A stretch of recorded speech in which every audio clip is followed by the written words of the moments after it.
Welcome back to Sleep Nova. Sit back, relax, and don't forget to comment where you're watching from down below. It's amazing seeing people all around the world supporting my small channel. Now, enjoy the show. We begin in darkness. Before any star set the heavens alight, before any galaxy took shape, there was a deep and endless night. We remember it, the universe in its infancy, all energy and matter spread thin, yet no light to break the blackness. In that primeval silence, there were no stars, no galaxies, only a cooling fog of hydrogen gas, invisible and waiting. The cosmos was dark, and it would remain so for ages, a vast ocean without islands, a night without memory. Yet even in that darkness, the seeds of light were present. Tiny ripples of gravity, left by the birth of the universe itself, were drawing matter together, slowly, silently. In the void, unseen clouds of gas and halos of mysterious dark matter gathered and grew denser. Time hardly had meaning in this eternal midnight. But at some point, perhaps a few 100 million years after the beginning, change arrived. In pockets of the darkness, the first fires kindled. Deep in those dense halos, gas clumped until pressure and heat ignited the first stars. One by one, brilliant newborn stars pierced the cosmic night like embers in a vast, dark sea. Their light was faint at first, much of it absorbed by surrounding clouds, but it grew. More stars burst into existence, and around them began to form the first primitive galaxies, a cosmic dawn after the long darkness.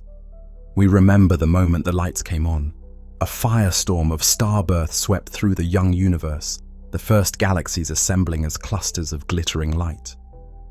What had been an endless silent dark became a realm of scattered gleams. Imagine it, the newborn cosmos, less than 1 billion years old, sprinkled with the glow of infant galaxies. Each was like an island universe adrift in a black sea, isolated and alone, yet bravely shining.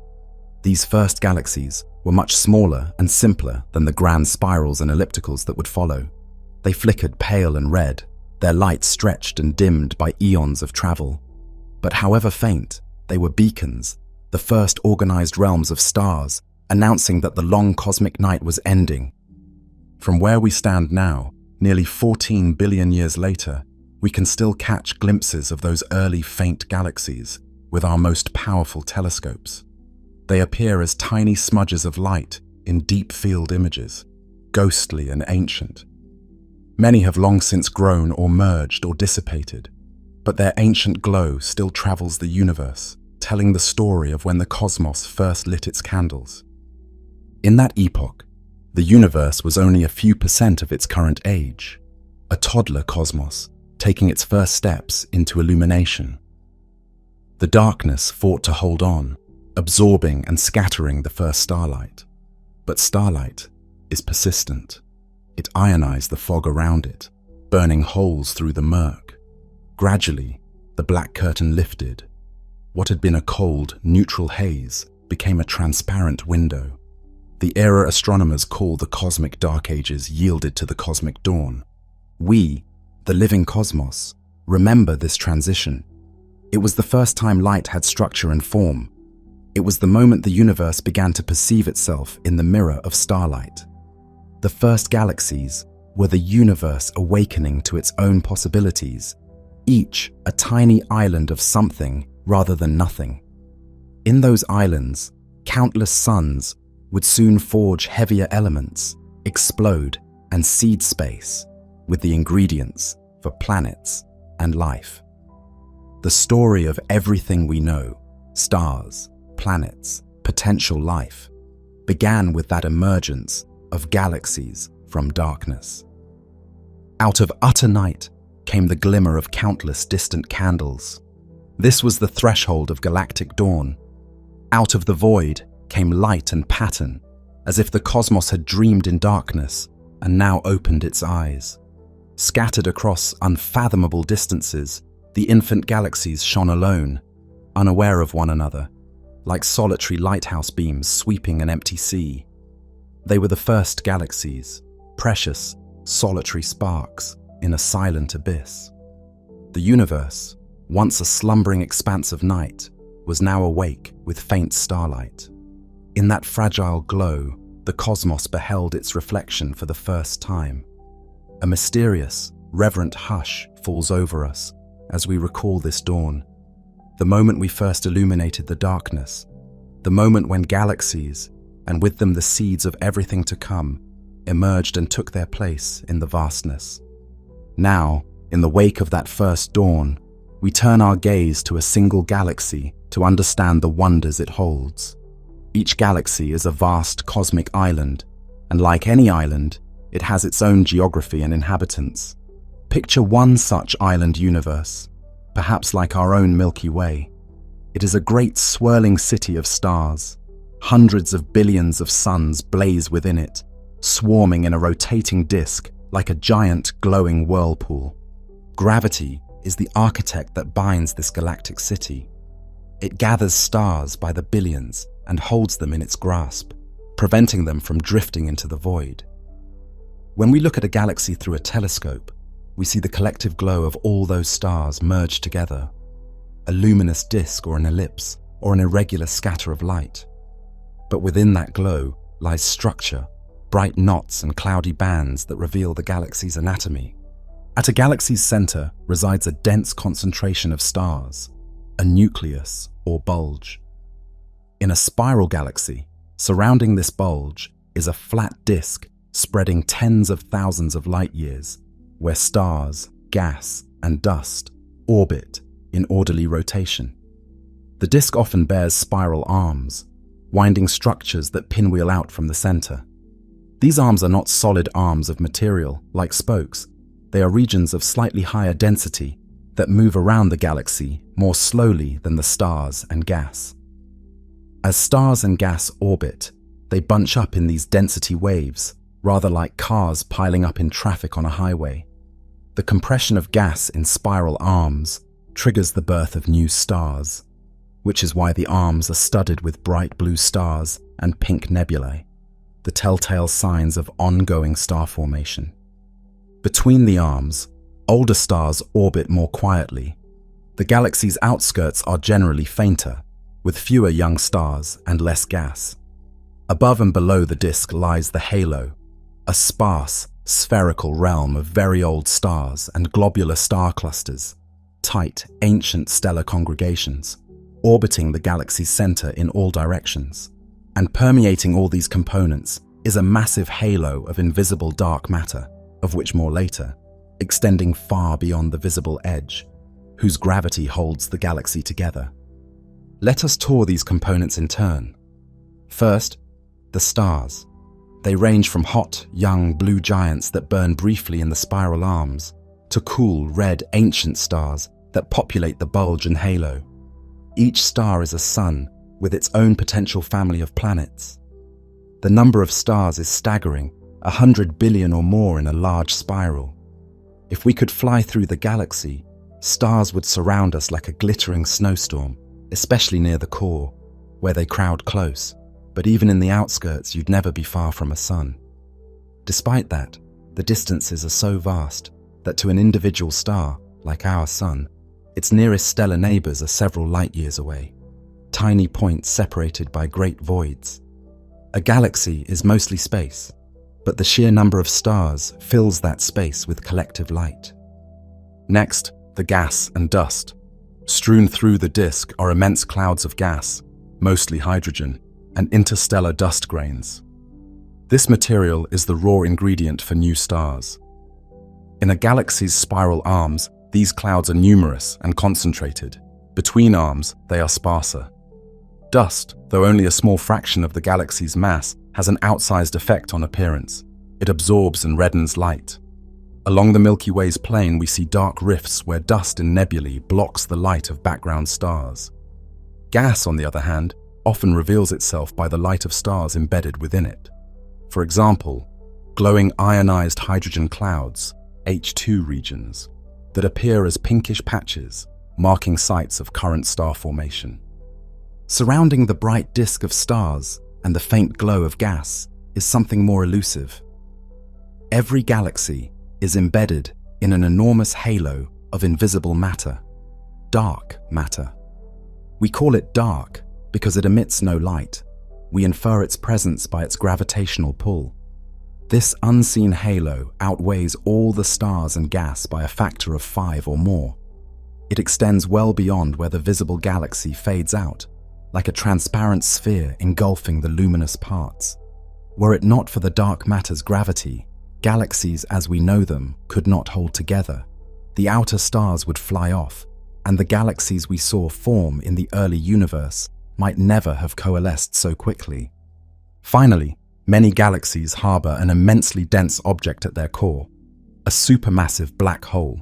In a typical large galaxy, this central black hole might be millions or billions of times the mass of our Sun, confined to a region no bigger than our solar system. It's an almost inconceivable concentration of mass. Most of the time, this black hole is relatively quiet, seen only indirectly, for instance through stars orbiting it at high speeds. But if gas funnels into it, the black hole can become a quasar or active galactic nucleus, blazing with energy and even shooting out jets. We will revisit this phenomenon later. All these components, stars, gas, dust, dark matter, black hole, together make up a galaxy's anatomy. They are bound by the invisible glue of gravity, moving in a cosmic choreography. The stars orbit in the galaxy's gravitational field. In a spiral disk, they move in circular orbits around the center. In an elliptical, they swarm in random elliptical paths. In the halo, they soar in elongated trajectories far above or below the disk before falling back. The gas flows in the disk, sometimes shocked into new patterns by spiral density waves or supernova blasts. The dark matter halo itself likely just provides a steady gravitational background, as it does not clump into stars. From afar, a galaxy may look serene, like a single smear of light, or a softly glowing ellipse. Up close, it is bustling with activity, stars being born and dying, gas clouds drifting and colliding, clusters orbiting, perhaps a black hole gently accreting matter or flaring. It is a dynamic breathing system. The beauty we see, those graceful spiral arms or that smooth elliptical light, is the composite of billions of individual lives and events playing out on colossal scales. In many ways, a galaxy is a cosmic ecosystem, with stars as its organisms, gas as its sustenance, black holes as both regulators and recyclers. Gravity holds it all in a delicate balance. Consider again our hypothetical traveler flying through a galaxy's disk. In the densest regions near the core, the sky would be awash with starlight, thousands of brilliant suns glittering in a small patch of sky, far more spectacular than any night on Earth. In the outskirts, the stars thin out. The night would grow darker, though the majestic band of the galaxy's plane would still stretch across the sky, a reminder of the greater structure one inhabits. If our traveler ventures further, above the disk into the halo, the view would shift.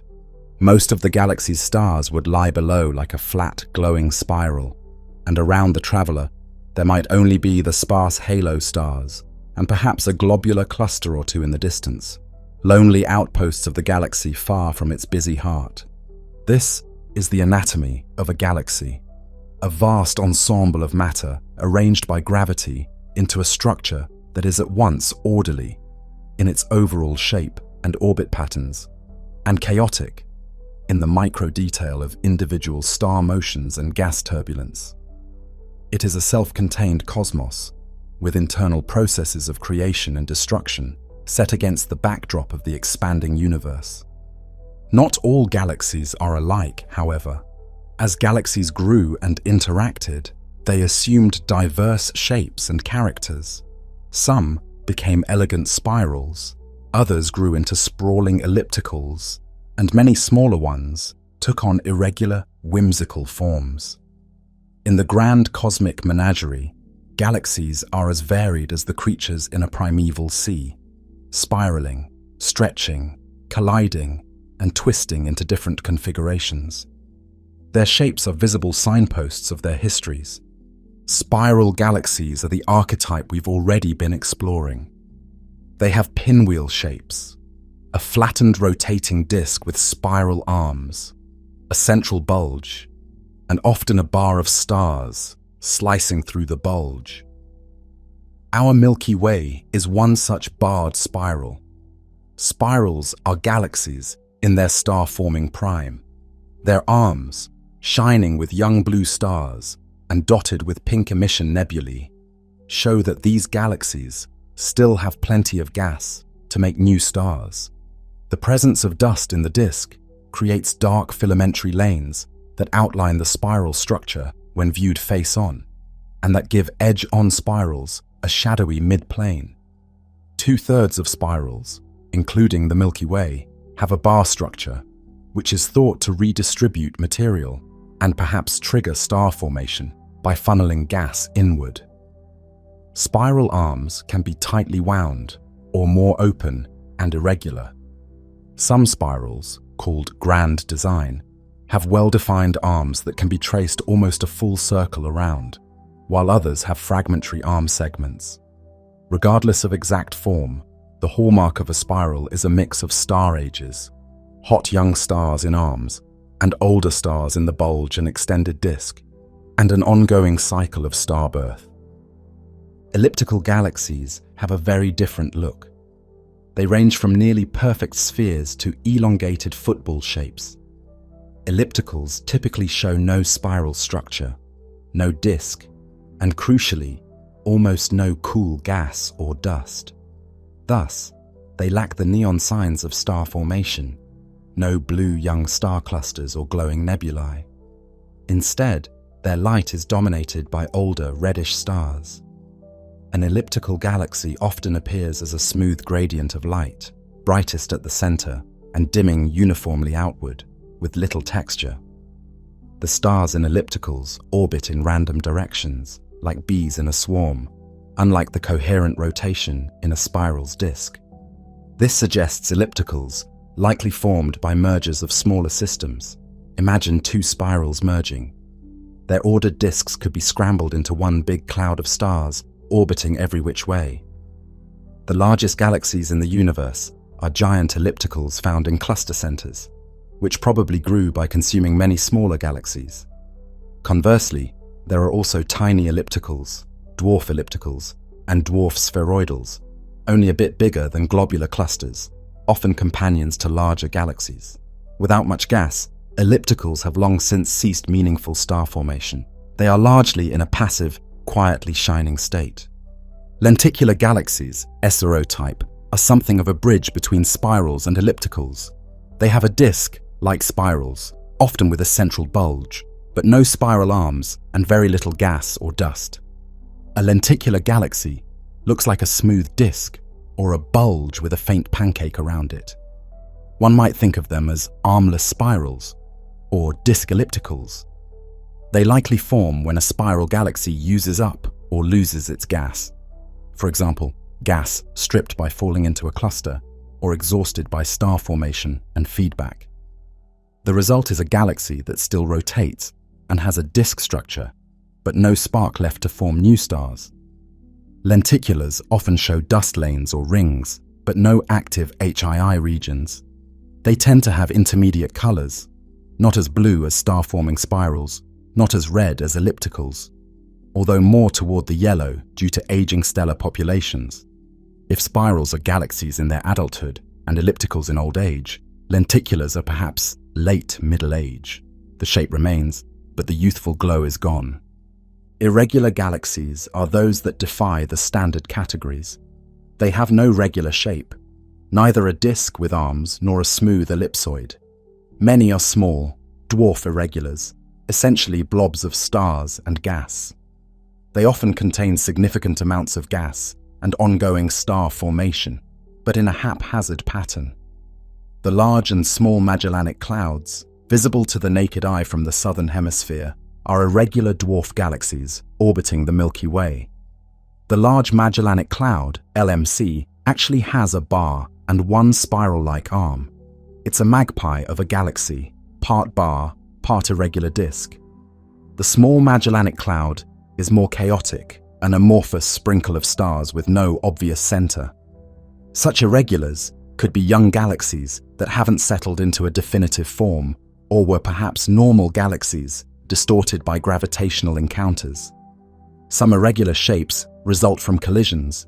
For instance, the aftermath of two galaxies grazing each other might be an irregular burst of stars. There are also ring galaxies and other peculiar forms, like the cartwheel galaxy's bullseye shape, usually arising from special interactions. Irregulars demonstrate that galaxy formation can be messy. They remind us that not every galaxy gets to be a neatly structured spiral or a smooth ellipse. Some are cosmic driftwood, fragments still finding their form, or scraps left over from bigger systems.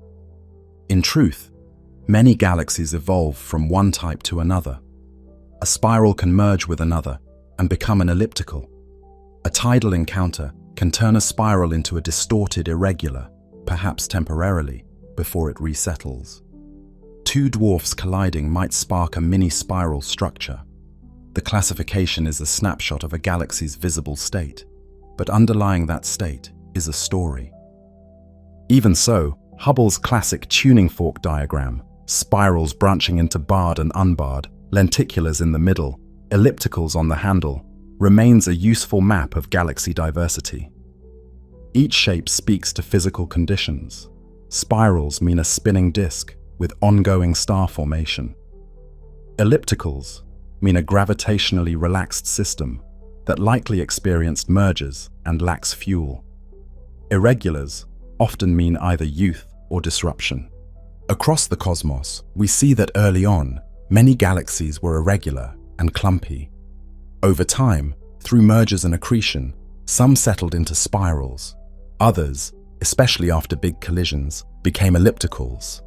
Thus, the shapes we categorize are also stages in a galactic lifetime, or outcomes of galactic interactions. Different shapes also affect what life inside might be like.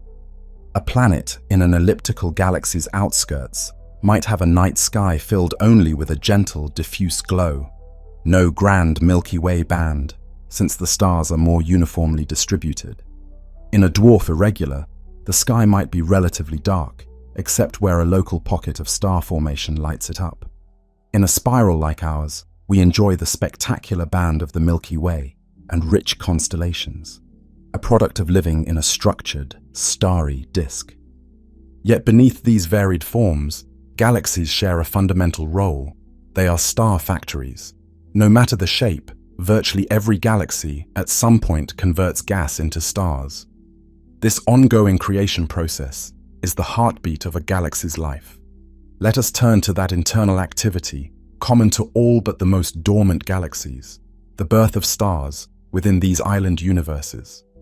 Galaxies are cosmic furnaces where new stars are forged from interstellar gas. Deep within vast, cold molecular clouds in a galaxy's disk, gravity gathers pockets of gas until they ignite into stars. This happens continually in galaxies with available fuel. Spirals are especially prolific. They're giant molecular clouds, often tens or hundreds of light years across, and containing thousands of solar masses of molecular hydrogen, serve as nurseries for star clusters.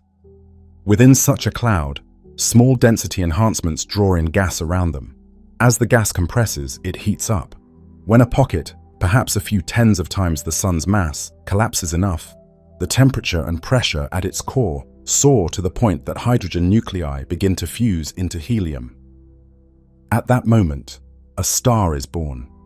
A tiny thermonuclear furnace balancing gravity's inward pull with energy's outward push.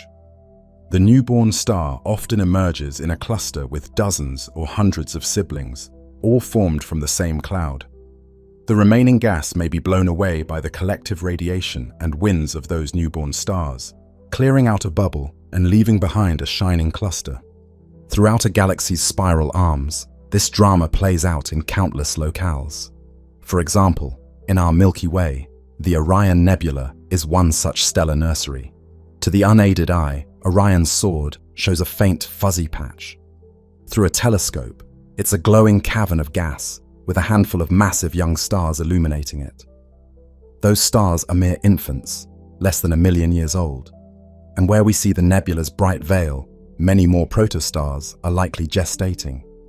The Orion Nebula is just one of many star-forming regions in our galaxy's Orion Arm.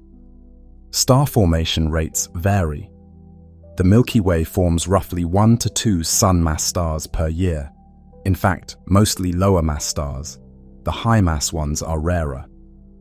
Some galaxies, especially in earlier cosmic times or in violent starbursts, form stars much faster. There are galaxies observed, often due to collisions or mergers, forming perhaps 50 or 100 suns per year for short periods. We call these starburst galaxies. They blaze with the light of massive young stars and are often veiled in dust that those same stars later blow away.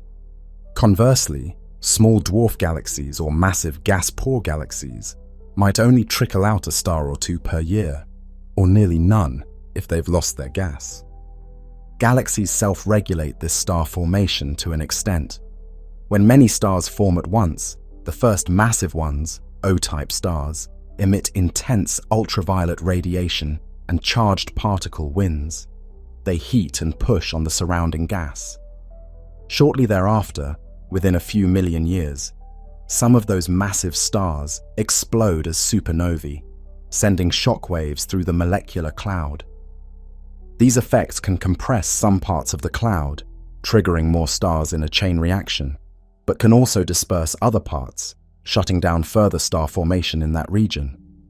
In a spiral arm, one often sees this sequence like a ripple. Moving along the arm, there's a dust lane, where gas is gathering, then bright emission nebula, where stars have just formed, then star clusters with no nebulae, the gas blown away. It's a beautiful choreography. The galaxy's rotation and wave pattern orchestrate cloud collapse, and the newborn stars then orchestrate cloud destruction, limiting the yield. Over a galaxy's lifetime, this cycle steadily transforms gas into stars. In doing so, it also enriches the galaxy with heavy elements. The first generation of stars in a galaxy may have been born from nearly pristine hydrogen and helium left from the Big Bang. They lived and died, manufacturing heavier elements in their cores and in supernova explosions. Those metals, astronomers call all elements heavier than helium metals, mixed into the galaxy's gas. Later stars then formed from slightly enriched gas, and so on. Thus, as the galaxy ages, its gas and new stars contain higher fractions of elements like carbon, oxygen, silicon, iron, the very elements that make rocky planets and ultimately biology possible. Our Sun, born about 4.6 billion years ago, is metal-rich. About 2% of its mass is elements heavier than helium, evidence that it is a late-generation star. The earlier generations, now long gone, bequeathed the ingredients that went into the Sun and Earth. In this sense, galaxies are not just star factories, but also chemical factories, minting the periodic table as they go. The star formation process in galaxies will continue as long as there is cold gas to convert. But gas is a finite resource within a galaxy. It can be used up, or expelled, or locked in stars.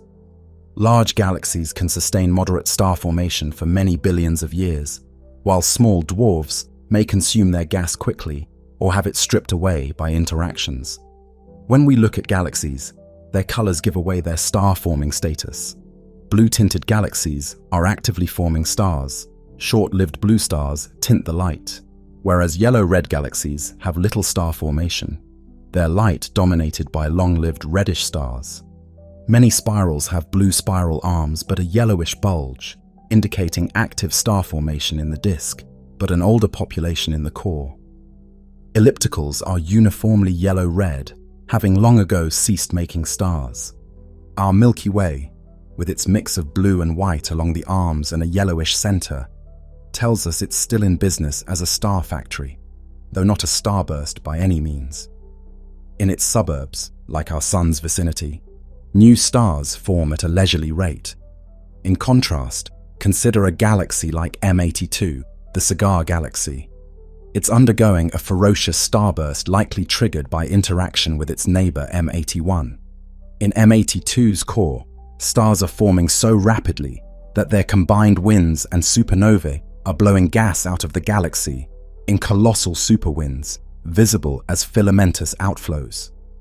It's a galaxy essentially heaving with the effort of birthing stars, and in doing so, it may be burning through its available gas in a cosmic blink, tens of millions of years, after which it will calm down, having spent its fuel. Thus, star formation is the heartbeat of a galaxy, sometimes steady, sometimes rapid and irregular. With each beat, new stars light up, and with them new possibilities, perhaps planetary systems, perhaps life. Every star we see in the night sky, aside from a few exceptions like supernovae, is evidence of this ongoing heartbeat. Our own existence is tied to it. The Sun is a product of the Milky Way's star-making abilities, and our planet's raw materials were forged in previous stars. One day, far in the future, the Milky Way and other galaxies will run low on gas. Star formation will slow to a trickle and eventually almost stop, as we'll discuss when we consider galaxies aging. But for now, in this epoch, the universe is still rich with galactic star factories. Each pinprick of light in a distant galaxy's photograph could be the home of millions of newly formed stars or stellar systems coming into being. In a very literal way, galaxies create the light that fills the universe. They are the engines turning dark, cold gas into brilliant starlight, generation after generation. They have been doing so since the cosmic dawn, and the cumulative light of all those newborn stars over the eons has gradually lifted the universe out of darkness. While stars are being born throughout a galaxy's disk, another drama is unfolding in the galaxy's core. At the center of most galaxies, as we noted, lies a supermassive black hole. In quiet times, this black hole is an invisible presence, detected only by its gravitational influence. But when it feeds, it can outshine the entire galaxy and radically affect its surroundings. The interplay between galaxies and their central black holes is a vital theme in cosmic evolution. We find that the mass of a central black hole is closely correlated with the mass of the galaxy's bulge in spirals, or overall stellar population in ellipticals. For instance, our Milky Way's black hole is about 0.01% of the galaxy's total stellar mass, and that fraction holds similarly for many others. This hints that the growth of black holes and the growth of galaxies went hand in hand. They know about each other. How could that be? The answer is feedback. When a galaxy's black hole accretes a lot of gas, it enters an active phase, becoming what we call an active galactic nucleus, AGN, which in extreme cases is a quasar. In this phase, the region around the black hole emits tremendous energy. Gas spiraling into the black hole forms a superheated accretion disk, shining across all wavelengths. Magnetic fields can tap into the rotational energy and funnel some plasma into enormous jets that shoot out of the galaxy's center at near light speed. Meanwhile, intense radiation pressure from the disk pushes outward on the surrounding gas. In effect, the feeding black hole blows a cosmic wind. This energy output can have profound effects on the galaxy. It can heat the interstellar gas or even expel significant portions of it from the galactic nucleus. If the black hole's output is powerful enough, it can sweep the galaxy's bulge nearly clean of the cold gas needed for star formation. This is one way star formation can be quenched in a massive galaxy. The quasar or AGN phase pumps energy into the galaxy and halts the supply of cool gas. The black hole's growth thus self-regulates. Once it becomes very luminous, it curtails further fuel from reaching it and also shuts down new star birth in the inner galaxy. This is why we don't see galaxies with ridiculously overmassive black holes compared to their size. The black hole will have effectively shut itself off by clearing out its vicinity. During the early active times, the galaxy black hole duo can be spectacular. Quasars, seen in the young universe, were galaxies with incredibly bright cores, often disturbed or merging in appearance, suggesting that interactions funneled large amounts of gas to their centers, igniting both starbursts and quasar activity. These quasars likely blew out so much gas that their host galaxies soon ran out of fuel for both star formation and further black hole feeding. The quasar then faded, and the galaxy was left as a more passive, elliptical, or lenticular, full of old stars and with little gas, a veteran of a violent youth. Even in less extreme cases, we see AGN feedback at work.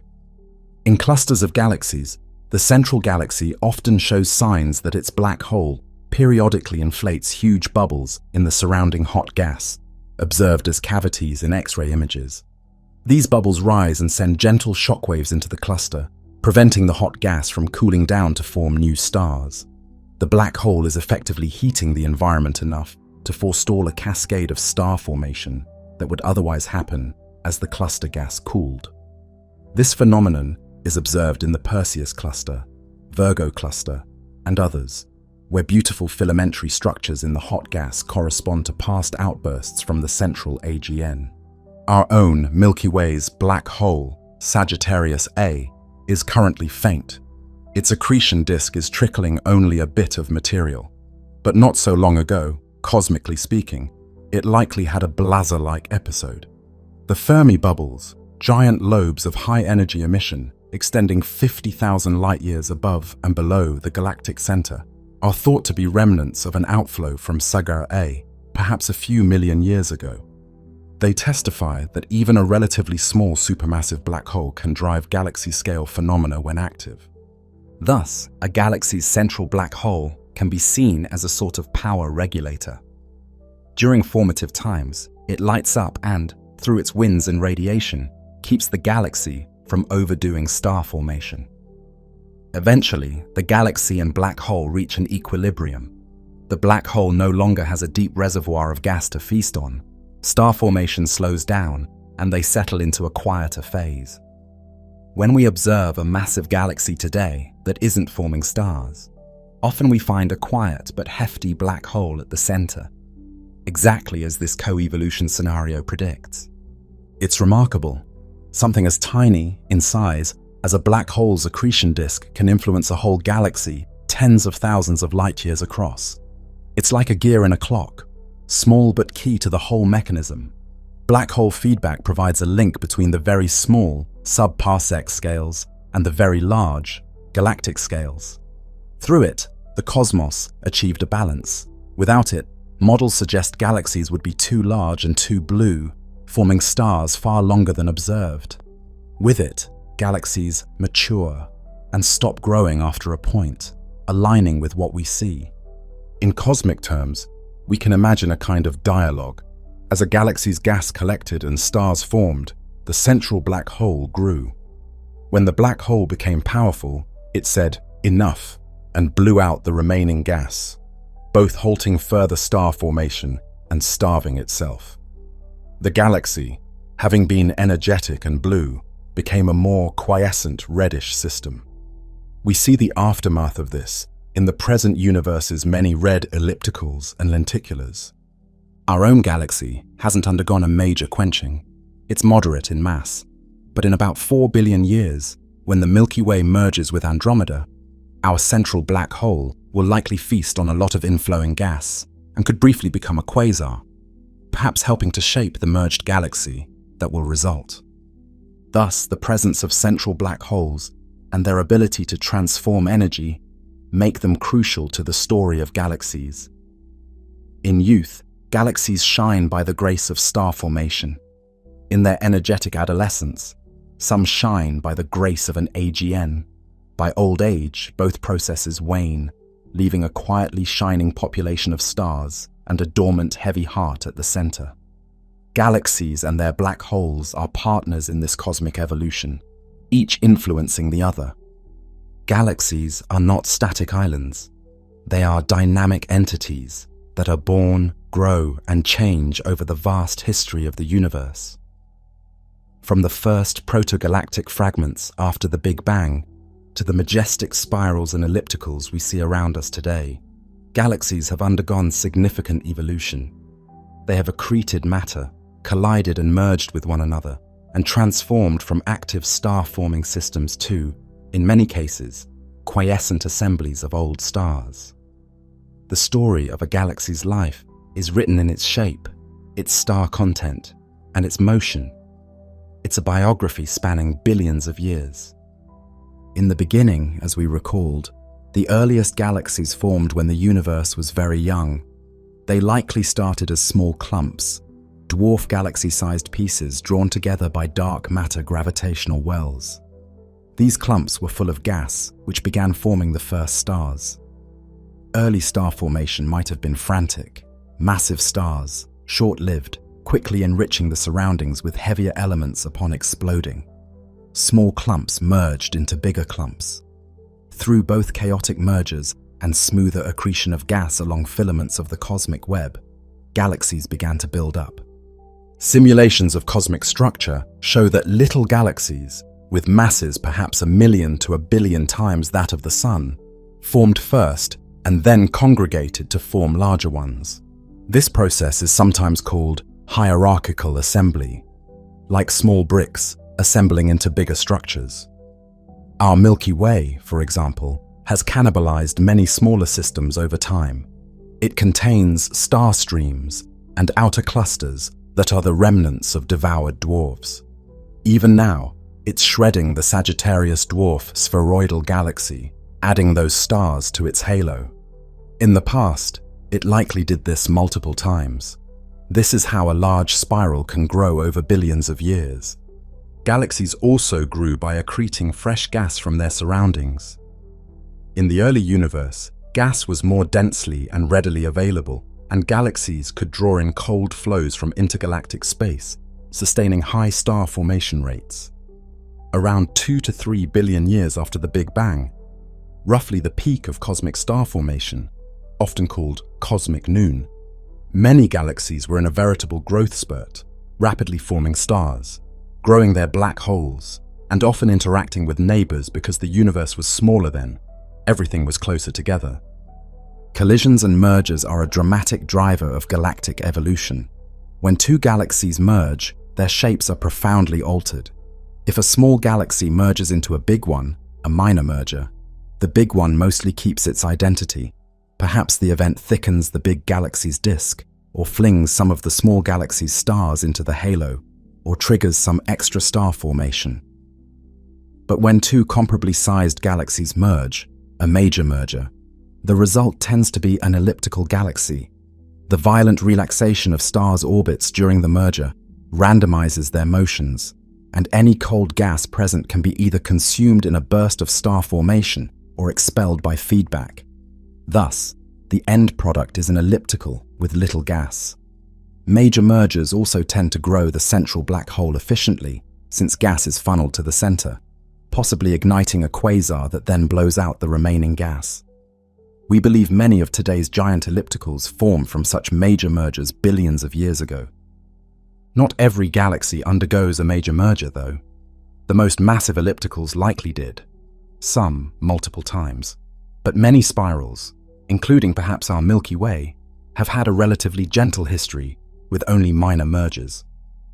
Such galaxies can retain their disk structure and continue forming stars gradually. The Milky Way has a mix of populations that tell its history. A thin disk of younger stars, a thicker disk of older stars, perhaps heated by past interactions, a halo of very old, metal-poor stars, some possibly from small galaxies it absorbed early on, and a central bulge that could be the result of an ancient merger or internal evolution of the disk through bar formation. Galactic evolution is also about the decline of available gas. Initially, galaxies had lots of fuel. By now, many have used much of it up or locked it in stars. As a rough trend, the universe's star formation rate has declined over the last 10 billion years. Large surveys of galaxies find that those in the past were, on average, forming stars at a higher rate than comparable galaxies today. This aging of galaxies means that the cosmic color palette has shifted. In the past, galaxies were bluer, more hot young stars, whereas today, a larger fraction of galaxies are red and dead. Environment plays a big role too. A galaxy in a rich cluster might have been quenched earlier. The cluster's hot gas can strip the galaxy's cold gas as it moves, a process called ram pressure stripping, and frequent encounters can stir up the galaxy and cause it to lose its orderly disk structure. Indeed, cluster galaxies are dominated by ellipticals and lenticulars, suggesting that many spirals that fell into clusters lost their gas and transformed.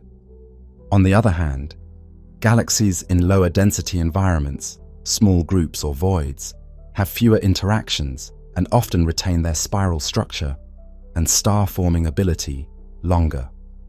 Our local group, containing the Milky Way, Andromeda, Triangulum, and many dwarfs, is a fairly low-density environment. We have evidence that neither the Milky Way nor Andromeda has had a major merger in the last 9 to 10 billion years, allowing them to remain spiral galaxies. However, they are on course to merge with each other in about 4 to 5 billion years. When that happens, the result will likely be a more elliptical-like galaxy, sometimes nicknamed Milkomeda. Star formation may initially spike during the collision as gas clouds slam together, but eventually, much of the gas will either be used up or thrown out, and star formation will wind down. The merged galaxy will settle as a large, somewhat elliptical system with a very different night sky for any inhabitants.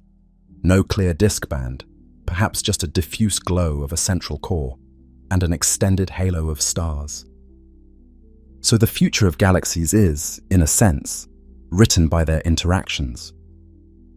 Over very long timescales, say 100 billion years or more, the continued merging of groups and clusters means many galaxies will coalesce into a few very large galaxies, especially as cosmic expansion drives distant ones out of reach.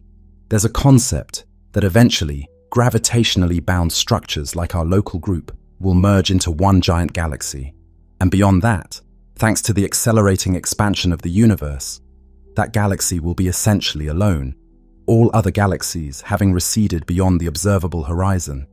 But that far future scenario is speculative and far beyond any current age. In summary, the galaxy we see today is the product of billions of years of change. A spiral like the Milky Way was once smaller, likely a swarm of proto-galaxies coming together. It has grown by accretion and mergers, formed stars steadily, and will continue to change, especially with the impending Andromeda encounter. An elliptical in a cluster may have once been several disk galaxies that danced and combined. Even tiny dwarfs have stories. Some might be leftover building blocks that never made it into a larger structure, living fossils of the early cosmic times. Galaxies, therefore, have life cycles. They can be thought of in terms of birth, formation from primordial matter, growth, star formation and mergers, maturity, a steady state, often disk galaxies with ongoing star formation, and old age, exhaustion of gas, becoming passive. Not every galaxy neatly follows this, and some experience rebirth if new gas is acquired, but many do traverse from active to quiet. Our universe today contains galaxies in all these stages. When we look out in space, distance corresponds to looking back in time. Nearby, we see many ellipticals and gas-poor systems, galaxies that have largely completed their star-forming story. Far away, hence long ago, we see more irregular, clumpy galaxies furiously forming stars, the youth and adolescent stages. By combining those views, we piece together the saga of galactic evolution. Now imagine the large-scale arrangement of these galaxies. They are not scattered randomly like isolated birds. They congregate and form patterns on the grandest scales. Galaxies, along with galaxy clusters and superclusters, are woven into a cosmic web, a filamentary network that spans the observable universe. This is the imprint of the initial tiny density fluctuations from the Big Bang, amplified by gravity over billions of years. If we could zoom way out, far beyond our local group, beyond our local supercluster, we would see galaxies arranged in filaments and sheets, intersecting at dense nodes, clusters, with immense voids in between where few galaxies reside. This we call the cosmic web. It looks somewhat like a three-dimensional spiderweb or foam. Each filament might stretch hundreds of millions of light years and contain many groups and clusters of galaxies. At their intersections sit the richest clusters, like the Coma or Virgo clusters, teeming with thousands of galaxies. Between filaments are voids, huge cavities, 100 million light-years across or more, that have only a sprinkling of galaxies, truly cosmic emptiness. Our Milky Way inhabits a minor filament on the outskirts of the Virgo supercluster. Recently, astronomers gave our local supercluster the name Laniakea, meaning immense heaven in Hawaiian. We are pulled gently toward the dense center of Laniakea, the region of the Virgo cluster, but will likely never reach it due to the expansion of the universe acting on larger scales. The local group itself is a little cluster on a filament that extends out toward other nearby groups, like the M81 group and the Centaurus group, all on the boundary of the Virgo supercluster complex. This cosmic web is mapped by surveying galaxies and noting their 3D positions. One famous survey, the Sloan Digital Sky Survey, created maps with over 1 million galaxies, revealing an astonishing foamy structure. Long filaments and walls, like the Sloan Great Wall, a filament 1.4 billion light-years long, and huge voids such as the Bootes Void, where few galaxies dwell. It's fascinating to realize that on scales of billions of light-years, galaxies themselves are like atoms, gathering into these massive structures. Gravity is the sculptor of the cosmic web. Dark matter, which does not interact directly with light or normal matter except via gravity, began clumping first, forming a filamentary network under the influence of its own gravity. Normal matter, gas, fell into those dark matter structures. Wherever the dark matter density was highest at filament intersections, galaxies and clusters eventually formed from the cooling gas. Along the filaments, chains of galaxies emerged. In the voids, the paucity of matter left vast expanses nearly empty. One might imagine flying through the universe on these scales. For long stretches, you would traverse dark, relatively empty void, maybe passing an occasional lone galaxy or small group that inhabits a shallow density well. Then gradually, galaxies would appear more frequently, like approaching a metropolitan region. You might enter a filament. Around you, galaxies would pepper space in every direction, often clumped in groups.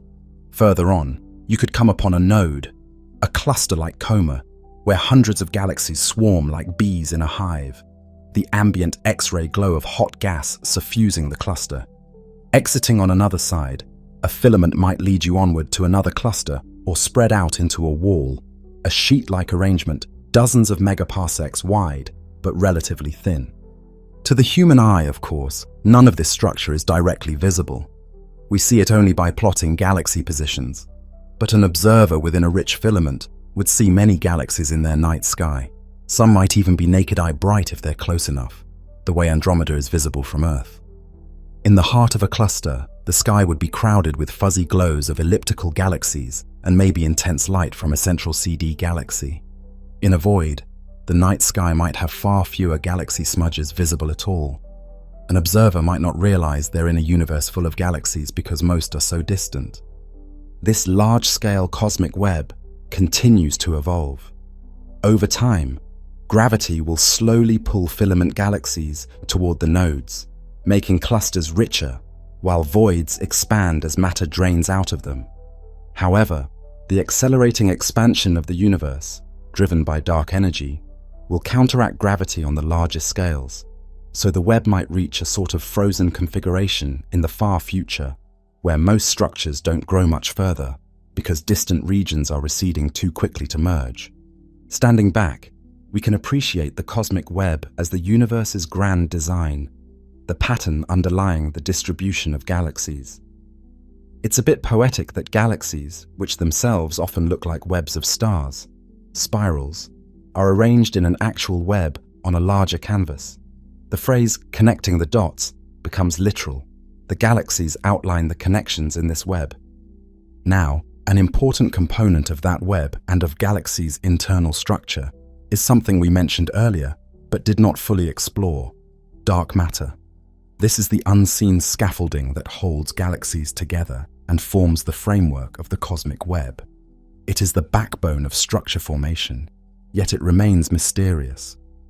We recall the evidence. Stars in the outer parts of spirals orbit unexpectedly fast. If visible matter were all there is, those outer stars should be moving slower, just as outer planets in the solar system orbit the sun more slowly, following Kepler's laws. Instead, galaxies' rotation curves flatten out.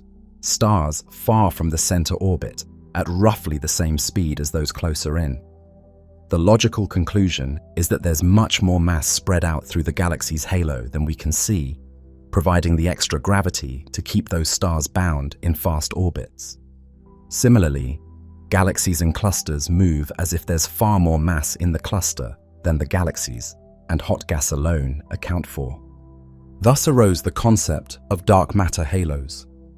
Each galaxy is enveloped in a halo of dark matter, extending well beyond the visible starry disk or body. In the Milky Way, for example, our visible disk is 100,000 light-years across, but our dark matter halo may span 600,000 plus light-years. Most of the Milky Way's mass, 85%, is in this halo. We don't see it. We only feel it gravitationally. What is dark matter? We don't fully know. It could be a new type of particle, often theorized as WIMPs, weakly interacting massive particles, or something like axions. We have evidence it's not made of ordinary atoms. Observations of the primordial elemental abundances and the cosmic microwave background imply normal matter is only 5% of the cosmic energy budget, while dark matter is 27%. Dark matter doesn't clump into stars or planets.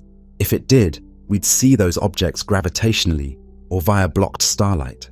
Instead, it seems to form diffuse halos. One striking illustration of dark matter's reality is the Bullet Cluster. Two galaxy clusters collided. The fiery crash of their normal matter, hot gas, can be seen in X-rays, slowed and squeezed at the center of the collision. But the galaxies themselves, mostly empty space, passed through and, here's the key, gravitational lensing maps show the main mass concentrations went through largely unimpeded, now ahead of the visible gas. The interpretation, the dark matter of each cluster, being collisionless, sailed through with the galaxies, whereas the gas, normal matter, interacted and was left behind. This separation of mass via lensing and normal matter via X-ray is a direct sign that the bulk of the mass is not in the gas or galaxies, but in dark halos. In galaxy formation, dark matter collapsed first into a web of filaments and halos. Without it, the gas alone, affected by pressure and radiation, would not have aggregated into structures as early as it did. Dark matter provided deep gravitational wells to collect gas and seed galaxy formation. Galaxies formed at the centers of these halos. Even now, galaxies live at the bottom of their dark matter halos, like luminous ships at anchor in an invisible harbor. As galaxies merge, their dark halos merge too, creating ever larger halos. In clusters, the dark matter halo of the cluster holds the member galaxies together. In our local group, the combined dark matter halo of the group might eventually encompass both the Milky Way and Andromeda, and all satellites into one enveloping structure. Yet, despite making up most of the matter, dark matter is elusive. It doesn't emit light, so we cannot see galaxy halos directly. We detect them via rotation curves, via galaxy motions and clusters, via gravitational lensing, distant galaxy images distorted by foreground mass. We build detectors deep underground, hoping a stray dark matter particle might collide with an atomic nucleus and give a tiny signal. So far, no definitive detection, but the hunt continues. Living inside a galaxy's dark matter halo is imperceptible. It's like living at the bottom of a deep ocean of gravity, but one that is calm and transparent. We feel only the net effect. For example, our solar system's motion around the Milky Way is faster than it would be from visible matter alone, thanks to dark matter. Perhaps occasionally, a dark matter particle zips through us without a trace. They are thought to interact so weakly that trillions pass through your body each second with nary a hint. Dark matter doesn't collide with itself in the normal sense, so halos tend to be puffed out and roughly spherical. Non-collisional matter doesn't flatten into disks. This is why the luminous part of a spiral is flat, but the dark halo is spherical and much larger. In summary, dark matter is the silent, invisible partner in the cosmic dance. It forms the scaffold on which galaxies are built and the glue that holds them together. Without it, the elegant spirals might fly apart, and the cosmic web itself would be a flimsy network rather than the solid frame of the universe. Having this unseen mass everywhere gives the universe a hidden richness. When we gaze at a beautiful galaxy, we should remind ourselves that what is visible is only a small fraction, like the tip of an iceberg gleaming above water, with the bulk submerged. When we see galaxies cluster, we must imagine the great clouds of dark matter encompassing them, overlapping, merging, anchoring the cluster's gravity. We often call galaxies island universes, but even islands are connected beneath the ocean's surface by the shape of the ocean floor. And so galaxies are connected by the dark matter landscape. They ride the currents and settle into the valleys carved by this invisible mass. In the present day, dark matter continues to influence how galaxies move within groups and clusters, and how those structures evolve under cosmic expansion. So we have galaxies luminous and dark, the interplay of shining stars and unseen mass. This interplay is on display when galaxies collide. We move now from the serene picture of a single galaxy to the dramatic scene of galaxies interacting. Sometimes, galaxies do not remain isolated. Gravity draws them together, and they can collide and merge. When galaxies collide, it's a slow-motion dance lasting hundreds of millions of years. Their stars are so sparsely distributed that the chance of star-to-star collision is extremely low. Most stars just sail past each other. But the galaxy's structures, their disks, arms, and gaseous contents, distort and intermingle under gravity's pull. The result can be both destructive and creative. Destructive in that the original orderly forms, like spiral arms, can be stretched into tidal tails or completely scrambled. Creative in that the collision often compresses gas and sparks tremendous bursts of star formation, and eventually forms a new, often larger galaxy. Picture two spiral galaxies drawing near. As their halos begin to overlap, each feels the other's gravity. The nearer edges of their disks tug on each other. Tidal forces draw out long streams of stars and gas from each galaxy, throwing them into intergalactic space. These are tidal tails, graceful arcs that can extend tens of thousands of light years beyond the merging galaxies. One famous example, the antennae galaxies, NGC 4038-4039 in Corvus. They are two merging spirals that have flung out long tails resembling an insect's antennae. Within their overlapping region, a frenzy of star formation is occurring, gleaming blue and pink in Hubble images. Over the next few 100 million years, those two cores will likely coalesce into one remnant galaxy, perhaps an elliptical, and the tails may fall back or drift away. During a collision, the stars mostly act like collisionless particles. They change trajectories due to the altered gravitational field, but rarely hit each other. Gas, however, behaves differently. Gas clouds do collide, shock, and collapse. So galaxy collisions often trigger starbursts as gas is funneled and compressed. In the antennae, for instance, hundreds of young star clusters, some superstar clusters far more massive than any in the Milky Way, have formed due to the encounter. In another well-known pair, M81 and M82, the larger galaxy M81 pulled gas out of M82, inducing a massive starburst in M82, hence its bright red core and superwind. Collisions can also feed central black holes. Perhaps merging two disks drives gas to the center to light up a quasar, as likely happened in many quasars' histories. The shapes produced in collisions are diverse and often visually stunning. Aside from tidal tails, we see ring galaxies, like the Cartwheel Galaxy, where presumably a smaller galaxy punched through the center of a disk, sending outward a ripple of star formation that appears as a ring.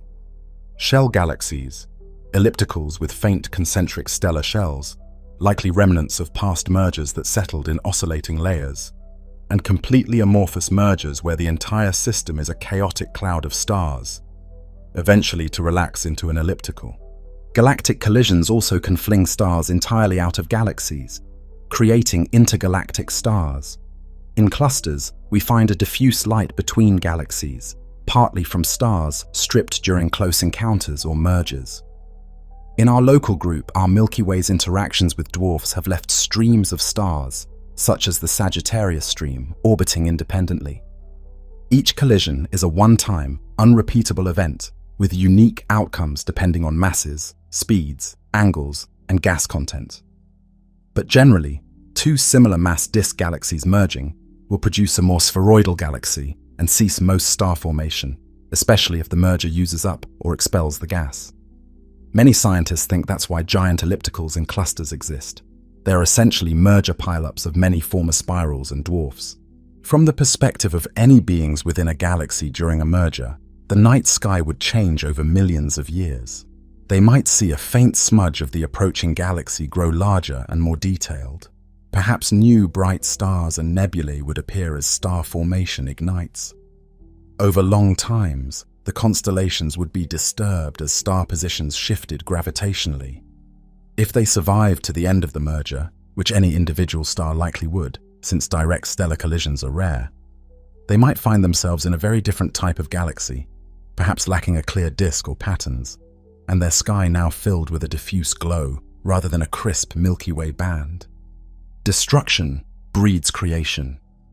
The old forms of galaxies are destroyed, but new arrangements of stars and new stars themselves are born.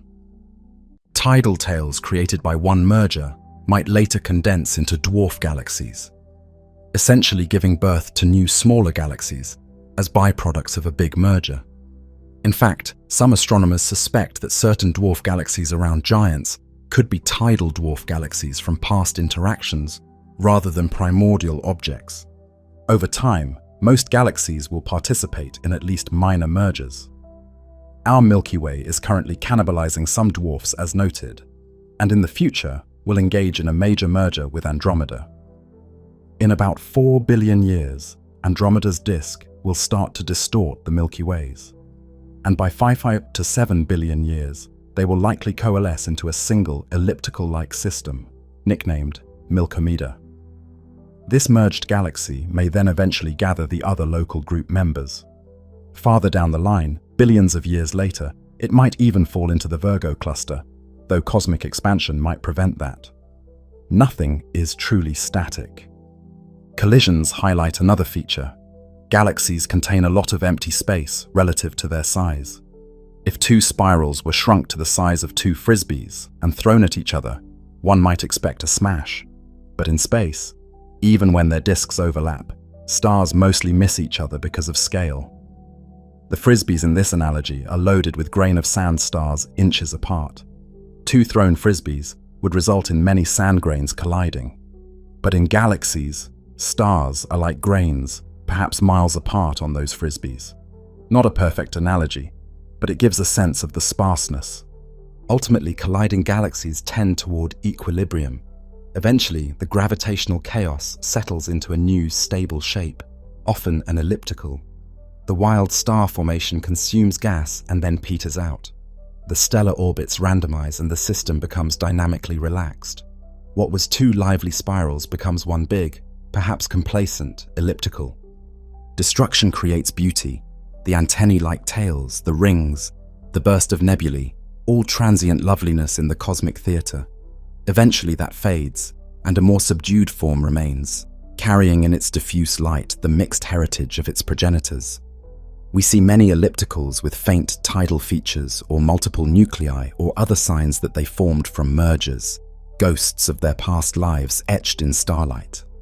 Thus, galaxies not only live, they can also reproduce in a sense, two become one, spawning perhaps smaller offshoots in the process, like tidal dwarfs. The number of galaxies can change with time, in regions like clusters. Initially, many moderate galaxies merged into fewer large ones, galactic cannibalism. In our local group, the number of substantial galaxies will reduce from two major, Milky Way, Andromeda, to one. But the combined light and mass remain roughly the same, minus whatever is ejected into intergalactic space. Having considered this tumult of collisions and growth, let us return to a familiar vantage. Our own galaxy, the Milky Way, which has thus far led a somewhat quieter life, allowing life to arise here. We have seen how galaxies in general work. Now we focus on the specific characteristics of the one we call home. The Milky Way is a barred spiral galaxy with a disk over 100,000 light-years in diameter. It has a central bulge of stars, about 10,000 light-years thick, and a bar of stars about 25,000 light-years long crossing the bulge. From the ends of this bar emanate the spiral arms.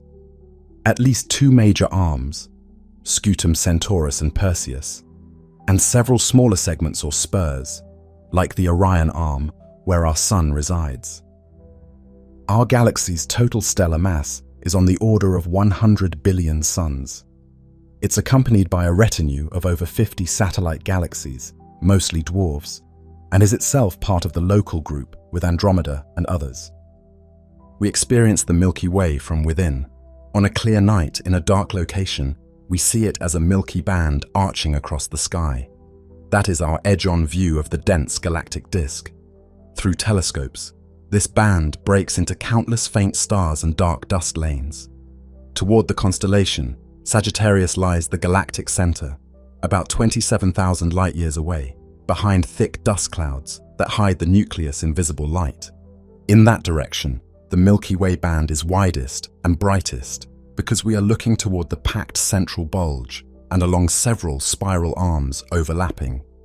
At the center, beyond visual reach, sits the Milky Way's supermassive black hole, Sagittarius A.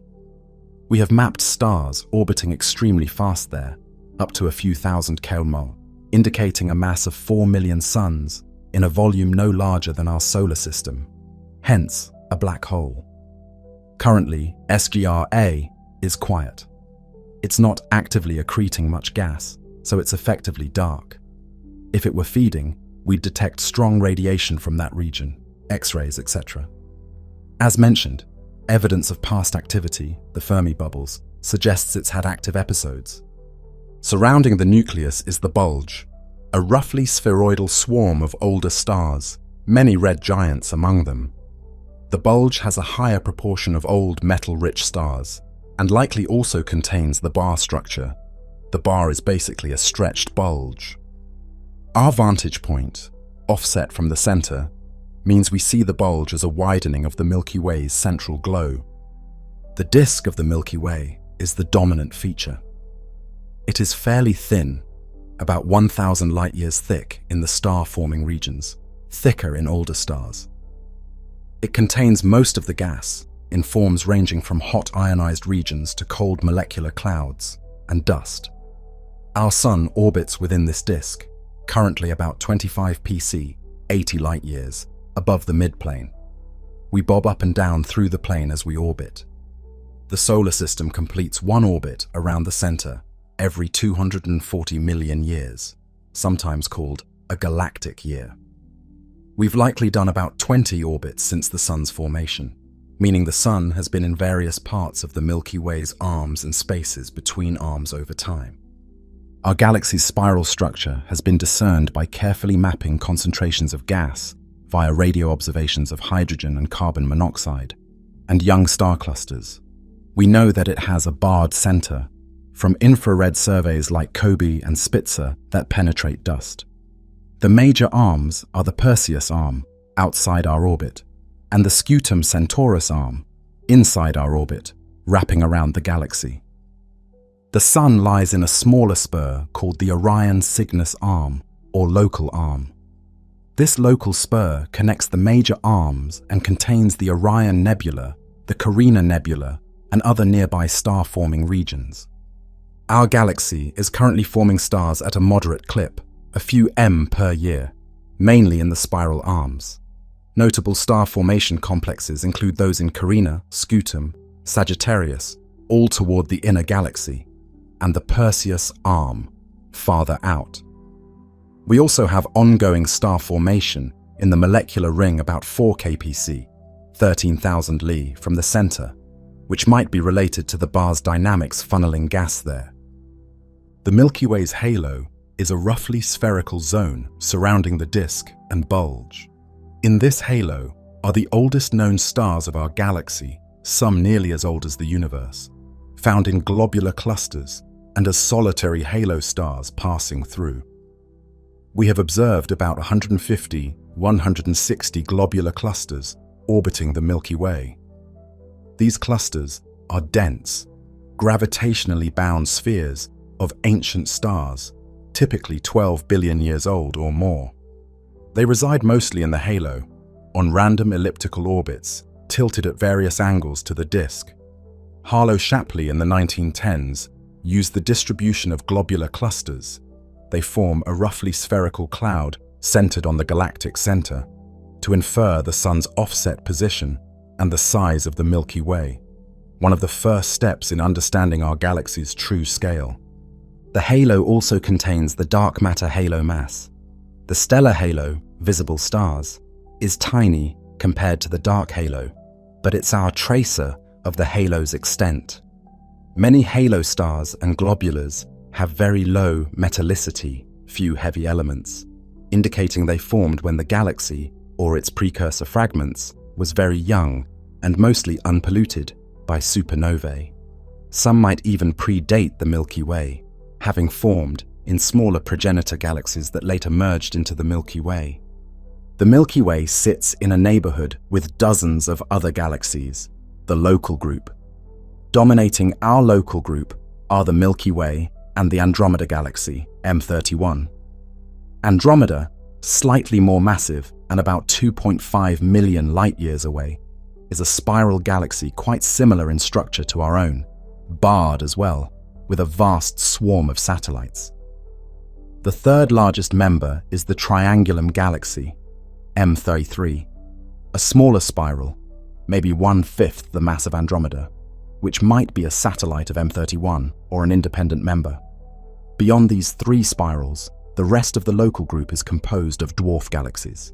Most of these are satellites of either the Milky Way or Andromeda, and a few lie in between. The Milky Way's notable satellites include the large and small Magellanic Clouds, 2 irregular dwarf galaxies visible prominently from the southern hemisphere. They contain active star-forming regions, like the Tarantula Nebula in the LMC, the most luminous star-forming region in the local group, and are interacting with our Milky Way. A stream of gas, the Magellanic Stream, stretches from them, drawn out by tidal forces. The LMC and SMC orbit the Milky Way at distances of 50 to 60 kpc, 160,000, 200,000 Li. Over the next few billion years, they may either merge with our galaxy or possibly be stripped apart. Other Milky Way satellites include dwarf spheroidal galaxies such as Sagittarius, Draco, Ursa Minor, Carina, Sextans, Sculptor, Fornax, and many discovered more recently, like Tucana 2, Reticulum 2, etc., found in data from surveys such as SDSS and DES. These are generally tiny, faint galaxies. Some have only a few million stars, and they often appear as barely detectable smudges of light in telescopes. They have little to no gas and are supported more by random motions of stars, not rotation, analogous to miniature ellipticals. They tend to reside within a few 100,000 light-years of the Milky Way, and some, like Sagittarius dwarf, are actually in the process of being tidally disrupted by it. Indeed, the Sagittarius dwarf, discovered in 1994, is wrapping around the Milky Way in a stream of stars, evidence caught in stellar surveys as an overdensity of certain tracer stars.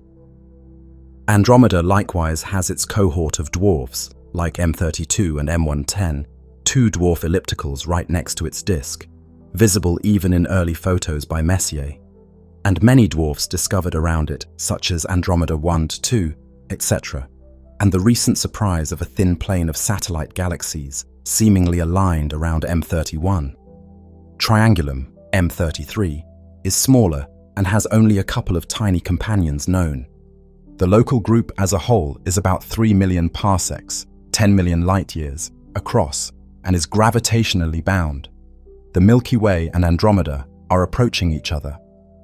110 km/s inward motion on top of some transverse motion. The group itself is moving toward the Virgo cluster, but likely will not reach it due to cosmic expansion. The local group's center of mass lies somewhere between the Milky Way and Andromeda.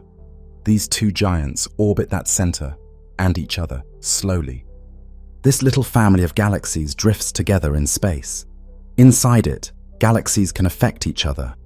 Our Milky Way is clearly affecting and consuming some of its dwarfs. Andromeda has likely swallowed some of its own. Its halo contains many streams indicative of past mergers. Eventually, as noted, the two big ones will merge. Effectively, the local group will condense into one galaxy containing most of the stars of the current group. The local group sits at the edge of the Virgo supercluster.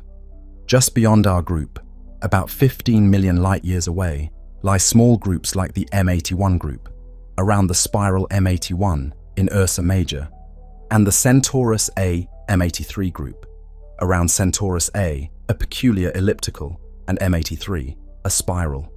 Further out, how 50 to 60 million Li, is the Virgo cluster itself, a massive cluster of 2,000 galaxies. Our local group is being gently tugged toward Virgo, the Great Attractor region, which also includes the Centaurus cluster, Norma cluster, etc. But we are not part of Virgo. Rather, the local group is like a little outlying suburb of that enormous cluster complex. The environment of the local group, relatively isolated in a cosmic filament, has allowed the Milky Way and Andromeda to retain their gas and spiral forms longer than they might have in a dense cluster environment. It's a quieter corner of the universe. Now, not all galaxies in the cosmos are large like the Milky Way or Andromeda. In fact, by number, dwarf galaxies dominate.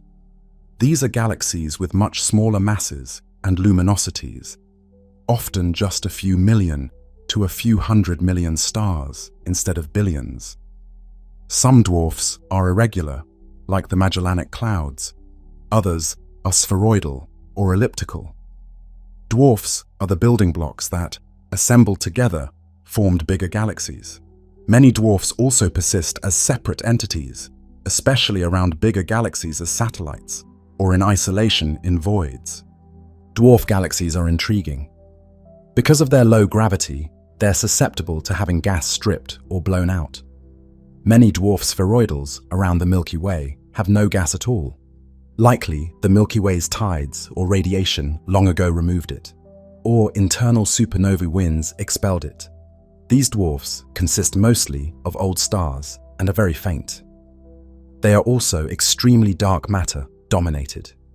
For example, the Draco dwarf contains only a few million solar masses of stars, but perhaps tens of millions of solar masses of dark matter. Its stars move as if a lot of unseen mass is present. making it effectively a lump of dark matter with a frosting of stars. This makes dwarfs excellent test beds for dark matter theories on small scales. Some dwarfs are more like surviving siblings of big galaxies, having converted only a small portion of their gas into stars and hanging onto their gas reservoirs for a long time. The Magellanic Clouds, for instance, still have plenty of gas and active star formation. The LMC even has its own satellites, a mini-system. In the early universe, many dwarfs probably merged into larger systems, but those that didn't can be seen as fossils of that time. We might liken dwarfs to cosmic plankton, tiny, numerous, easily influenced by currents, tidal forces from larger galaxies, yet absolutely essential in the food chain of cosmic structure. Without dwarf mergers, many larger galaxies would not have grown so massive. Without dwarf galaxies as satellites, big galaxies wouldn't have some of their halo stars, captured from dwarfs, or their extended globular clusters. Some globulars could be the nuclei of dwarfs that were consumed. The space between galaxy clusters is filled with isolated dwarf galaxies too, some in the process of falling into groups clusters for the first time.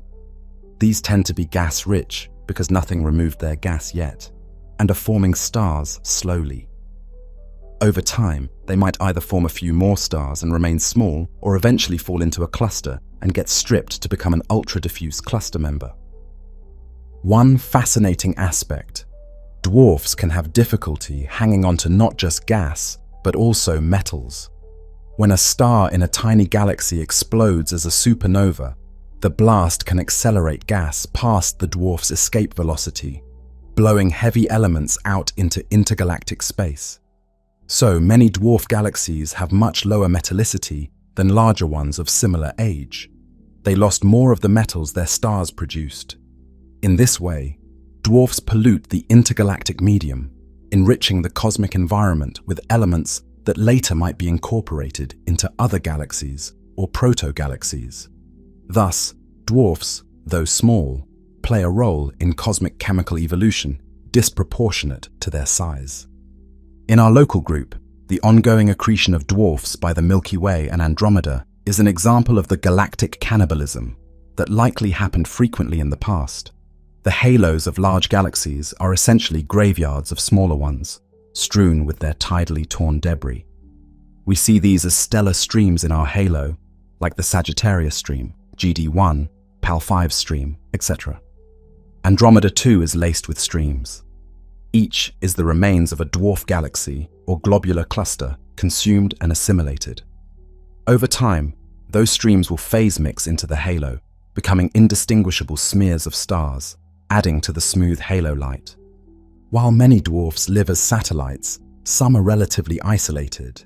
For instance, the tiny galaxy Wolf-Lundmark Melotte, WLM, on the outskirts of the local group a 3 million Li away, is a dwarf irregular that has led a solitary life, slowly forming stars, barely interacting with bigger neighbors. It gives us a glimpse of how a very small galaxy evolves on its own. In sum, dwarf galaxies are crucial pieces of the cosmic puzzle. They were the seeds of larger galaxies and remain the most common galaxy type by number. Often overlooked due to their faintness, they carry important clues about the early universe, the low mass end of galaxy formation, and the nature of dark matter through their extreme mass-to-light ratios. We, within the Milky Way, are currently treating our dwarf neighbors in a mixed way. Some we nurture. The Magellanic Clouds are being drawn in and likely eventually will mix with us. But for now, they're triggered to form stars maybe by our tidal influence. Some we have torn apart, Sagittarius, and others orbit peacefully for now, Fornax dwarf, etc., which still have some old stars and even globular clusters of their own. In a few billion years, if any distant future astronomers compile a census, they might find that what was once dozens of dwarfs became just stellar streams in an enlarged Milky Way halo. Now, galaxies not only consume matter and form stars, they also breathe, in a sense. Massive stars and active nuclei can drive galactic winds, outflows of gas that extend far beyond a galaxy's main body. Through these winds, galaxies can expel some of their content into intergalactic space, influencing their surroundings and regulating their own growth. In a star-forming galaxy, especially one experiencing a starburst, the combined effect of many supernovae and stellar winds can create a superwind. We see a dramatic example in the Cigar Galaxy, M82, which we encountered as a starburst triggered by interaction.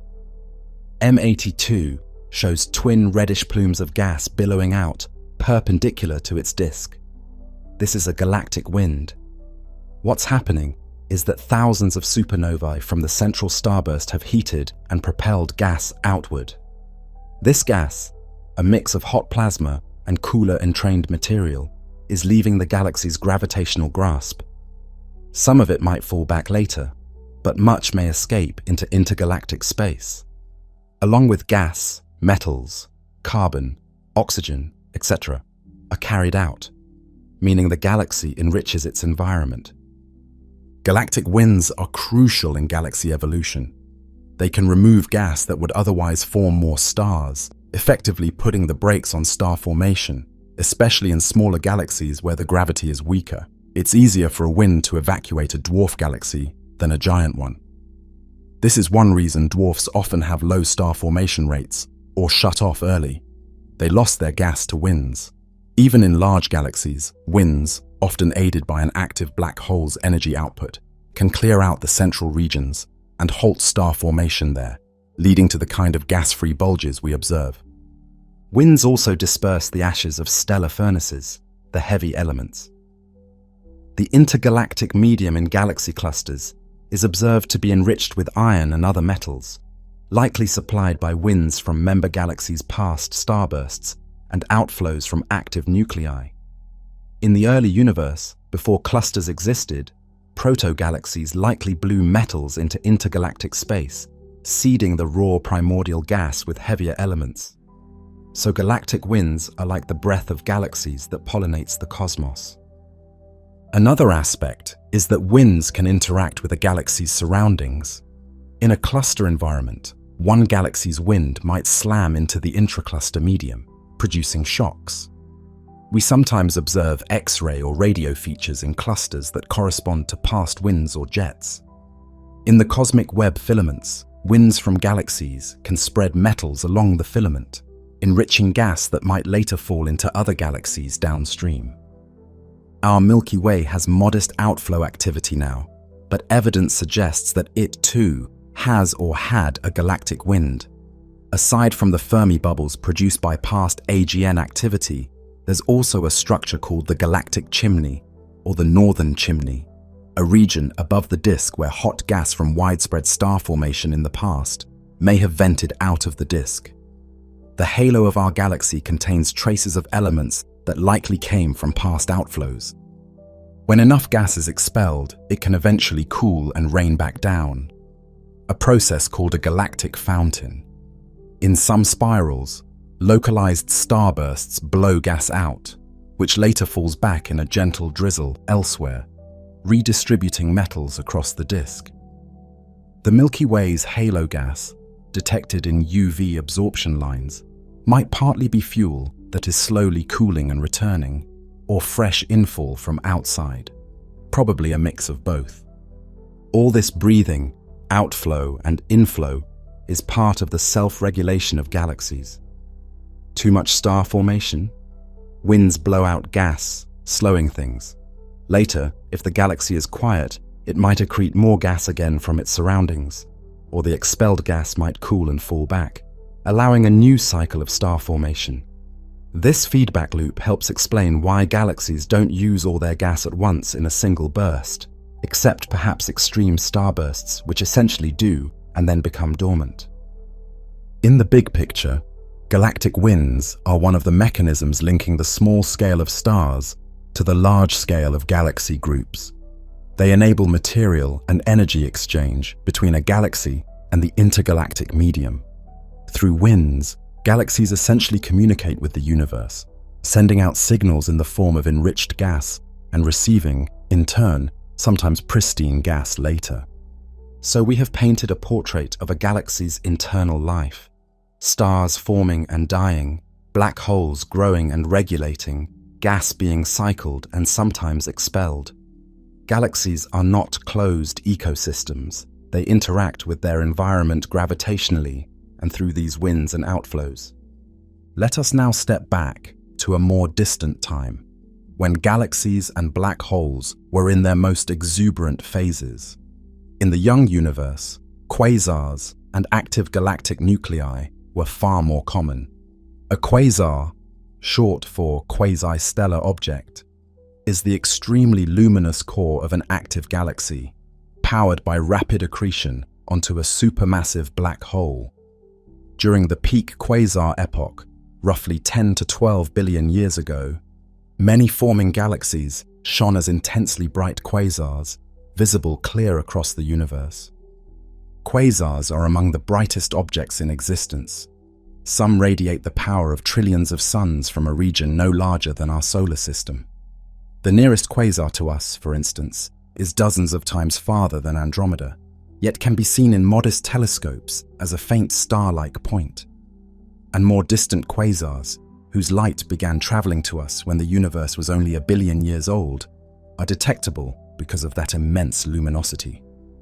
These beacons signaled that massive black holes were rapidly devouring matter in early galaxies.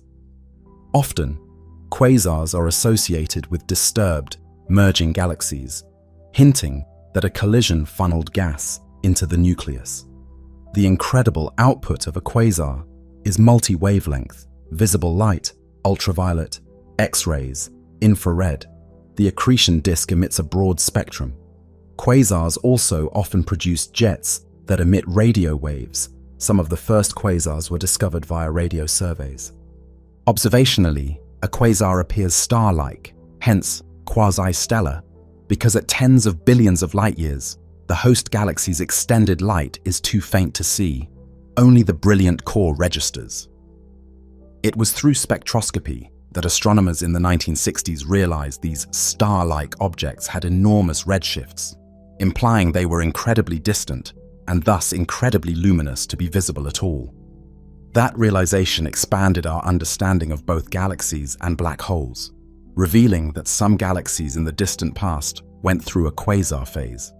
As the universe aged, quasars became rarer. Why? Likely because the fuel supply at galactic centers became less abundant once major mergers became less frequent and most central black holes had reached a satiation point. The quasars we do see nearby are relatively less powerful AGN, or are cases of a late accretion event. For instance, a galaxy might reignite its nucleus by swallowing a gas-rich dwarf. Active galaxies come in various forms: quasars and Seyfert galaxies, active nuclei in spiral galaxies, radio galaxies, ellipticals with huge jets and lobes of radio emission, blazars, AGNs whose jets point directly at us, making them appear especially variable and bright in high-energy output. All are manifestations of the same engine, accretion onto a supermassive black hole.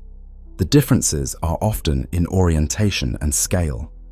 A unified model suggests that a quasar and a radio galaxy could be the same type of object viewed from different angles, with or without seeing the jet, etc. These active phases likely have finite duration, maybe a few million to tens of millions of years for a quasar-level episode. Some galaxies may have undergone multiple episodes if conditions allowed, e.g. periodic infall of fresh gas. In fact, our Milky Way's center might have flickered as a weak quasar for short spurts when it had access to enough gas. The evidence of past activity hints at that. What do quasars mean for galaxy evolution?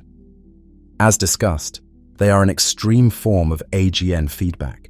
A powerful quasar can blow out the bulk of a galaxy's gas, effectively truncating star formation. So quasars likely mark the end of growth spurt for their host galaxies, a sign that the galaxy has accumulated a large black hole and is now clearing itself out. It's like a candle flaring brilliantly just before it exhausts its fuel. From a cosmological standpoint, quasars are useful beacons for studying the early universe. Their light, traveling billions of years, carries information about the intergalactic medium it passed through. We see absorption lines from intervening gas clouds in quasar spectra, which has told us about the distribution of matter in the young universe, the rise of cosmic metals, and the epoch of rionization, the tail end of the Dark Ages, when early light sources rionized hydrogen. The farthest known quasars, with redshifts around 7.5, universe age, 700 million years, challenge our understanding. They have black holes, 1 billion solar masses already, meaning black holes and galaxies can grow very quickly in the right circumstances, probably via rapid, direct collapse of gas and early mergers. As we contemplate other galaxies, especially those outside our immediate cosmic neighborhood, we might see many that no longer have quasars, but carry evidence that they once did. Perhaps an oddly low gas content, or an overmassive black hole relative to their current size. The imprint of that active past can linger. We, collectively as a cosmic memory, look back at the epoch of quasars as a time when the universe itself was in a tumultuous youth. Galaxies were colliding frequently, star formation rates were high, and central black holes were feasting.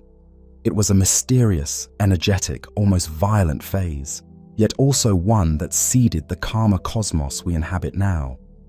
Quasars, in their brilliance, helped bring an end to the era of universal star frenzy and paved the way for the mature galaxies of today.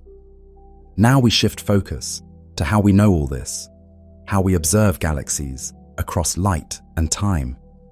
We humans, tiny creatures within one galaxy, have managed to build instruments that extend our senses to the edges of the cosmos. Through them, we piece together the life stories of galaxies. When we look at a galaxy, we are also looking into the past. Light takes time to travel.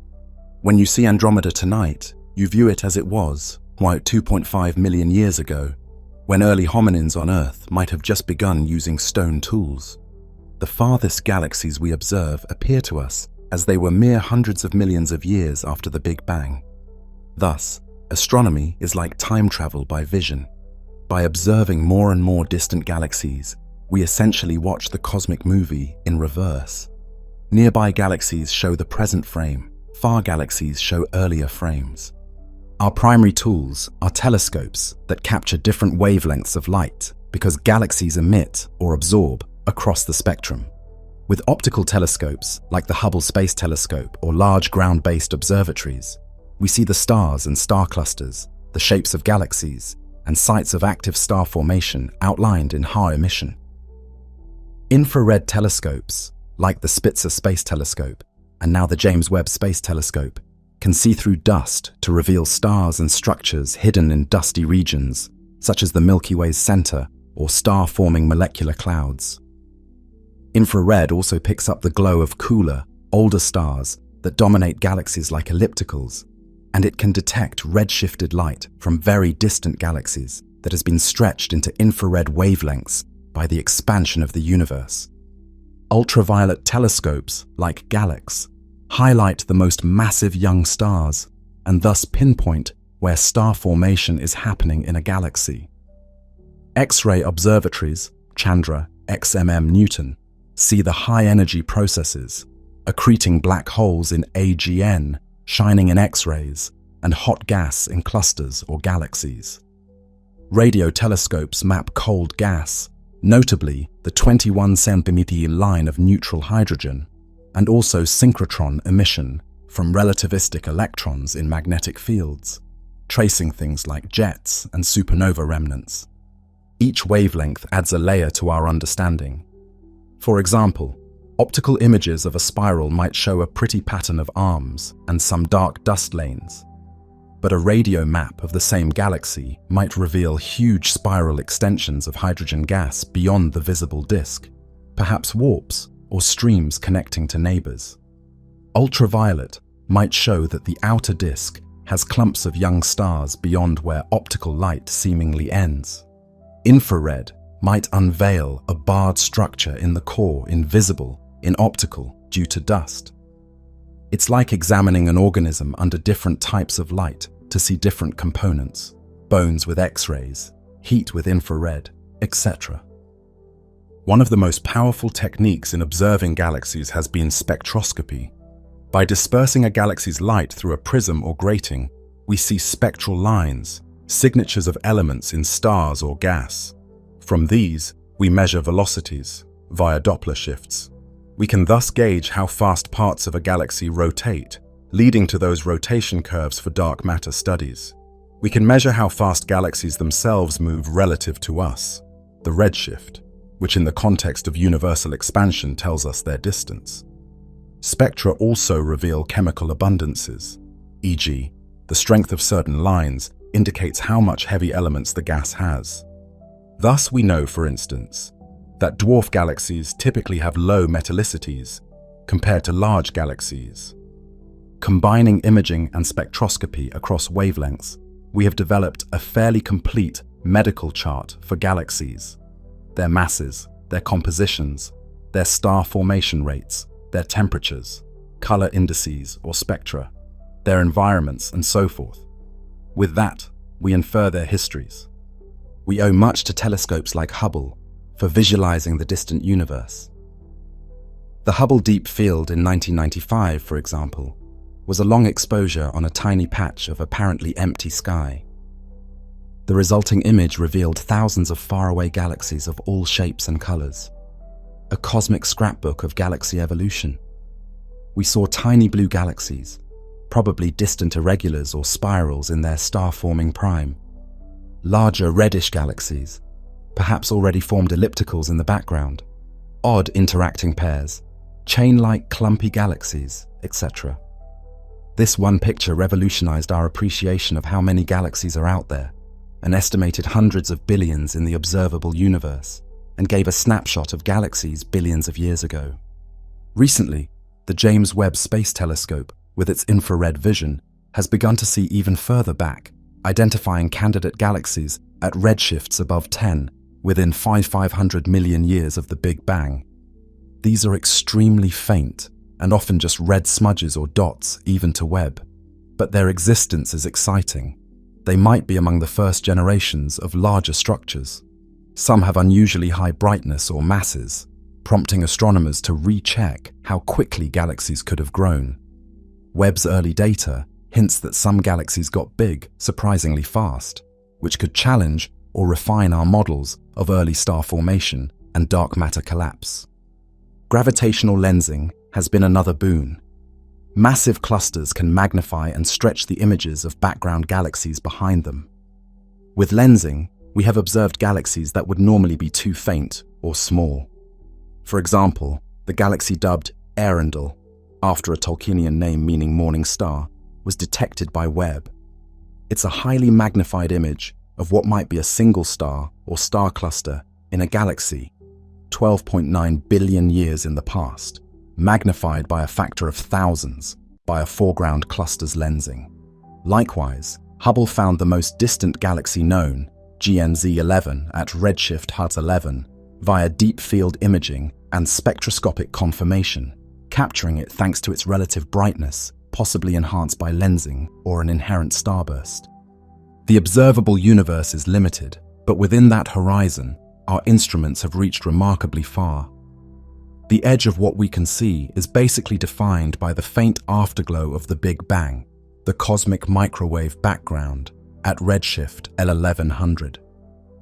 We cannot see galaxies past a certain redshift because there were none before a certain time, and because beyond a certain point, space expansion carries them away, such that their light hasn't reached us yet. What does the edge of visibility look like?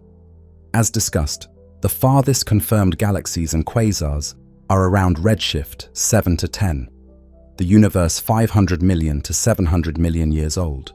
Beyond that, we expect only proto-galactic fragments and the first light of stars reionizing the universe. There's a race on. Can JWST or future extremely large telescopes detect galaxies at redshift 15, 20? Possibly not bright galaxies, but maybe hints of star clusters or supernovae in that era via some serendipitous events.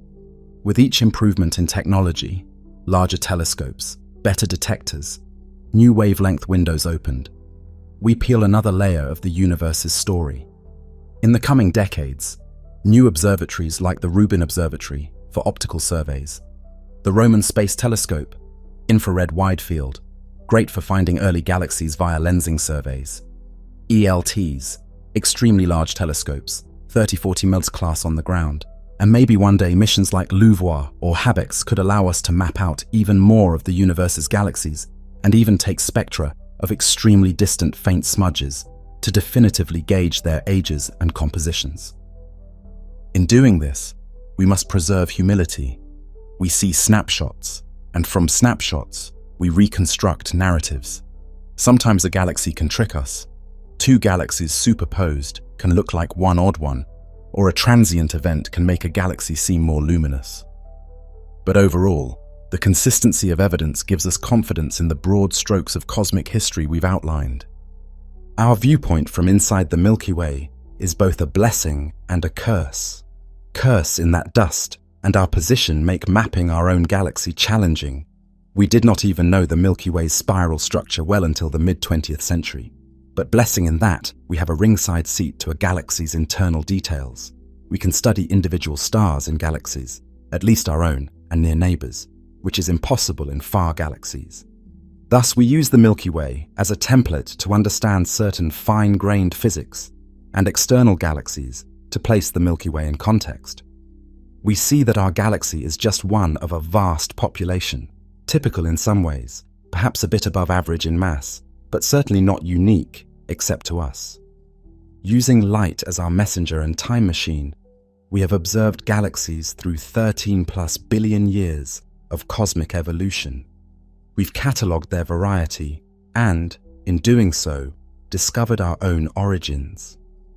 Every image of a distant galaxy is also an image of what our own might have looked like long before the Earth existed. In that sense, observing galaxies is a form of introspection for the universe. It is the cosmos looking back at itself through us, examining different chapters of its autobiography.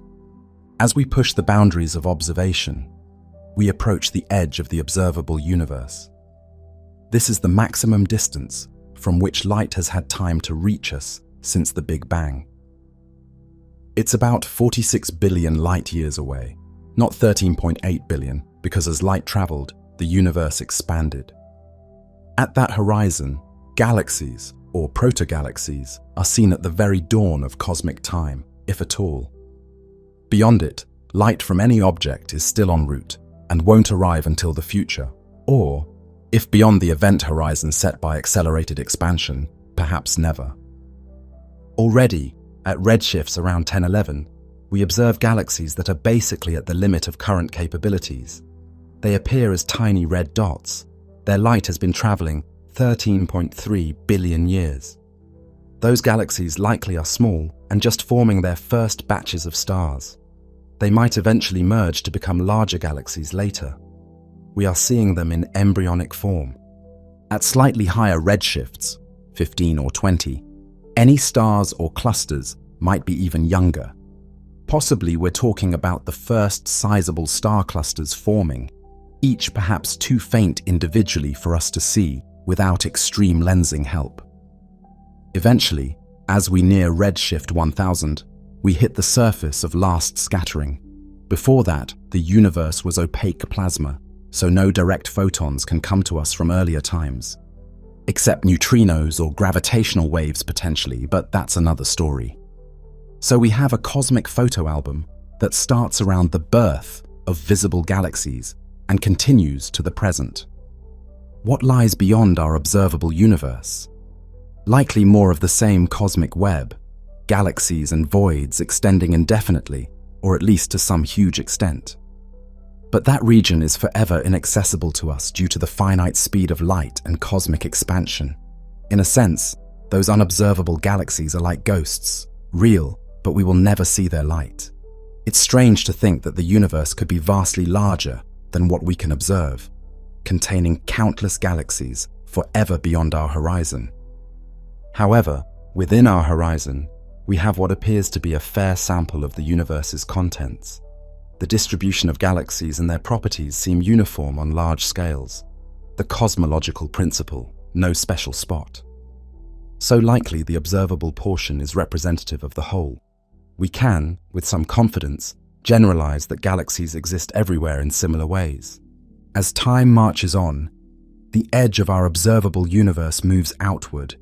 We catch light from slightly more distant regions. But concurrently, due to accelerated expansion, distant galaxies are moving away faster and faster. Eventually, there's a limit. Distant galaxies' light gets redshifted into oblivion or never reaches us if space expands too swiftly. In fact, billions of years in the future, an observer in our Milky Way, or its merged descendant, will see fewer and fewer external galaxies. Far-off galaxies will slip beyond detectability. Closer ones will eventually follow. Trillions of years hence, perhaps only the local group's merged remnant will be visible to its inhabitants. All other galaxies' light will have stretched beyond recognition or dropped below detectable levels. The universe will seem to them an empty, dark void with one galaxy, a very different cosmic vista than the rich one we enjoy now. But that far destiny is far beyond our concern. At present, we stand at a time when the universe's story is richly accessible. We can look back almost to the beginning and see evidence of those earliest chapters. We see the whole sweep, from primordial galaxies just lighting up, through the turbulent adolescent universe of quasars and starbursts, to the settled modern universe of grand spirals and ellipticals, and even hints of the quiet senescence to come in some galaxies. Galaxies also change internally over time. They age. We have already touched on this. Star formation slows as gas runs out. Stellar populations shift toward older, redder stars. An active blue spiral can become a passive red lenticular or elliptical. The universe's population of galaxies is undergoing an overall aging. The cosmic star formation rate today is about an order of magnitude lower than it was 10 billion years ago. Many galaxies that once were lively are now quiescent. We observe this directly. In clusters at moderate distances, a few billion years ago, we see more spirals and irregulars than in nearby clusters, where most galaxies are ellipticals/lenticulars. In the field, we see that the fraction of star-forming galaxies was higher in the past. The transformation mechanisms, mergers, environment, internal exhaustion, have gradually quenched many galaxies. An aged galaxy, like a massive elliptical in Virgo, is essentially a memorial to its youthful past. Its light is now mostly from low-mass, long-lived stars, orange K-giants, red dwarfs, etc. The O and B stars that once made it blue are gone. They lived short lives long ago. Without new stars, the galaxy has slowly reddened. In a sense, galaxies have colors akin to leaves. A bright star-forming galaxy is like a green leaf full of chlorophyll, young, vigorous, while a quenched galaxy is like an autumn leaf that's turned red-brown. The green, blue light of young stars is gone, leaving the oranges and reds of the older population. Some galaxies can be rejuvenated if they get new gas. For instance, a previously quenched lenticular might accrete gas from a companion or the intergalactic medium and reignite some star formation. But generally, once a galaxy becomes a large elliptical, it doesn't return to a spiral. Too much structural change and gas loss has occurred. Rejuvenation usually happens in smaller doses, like a very low level of star formation on top of an old population, often seen in S0 galaxies that have a few patches of star formation from some residual or acquired gas. As eons pass, galaxies will continue to fade.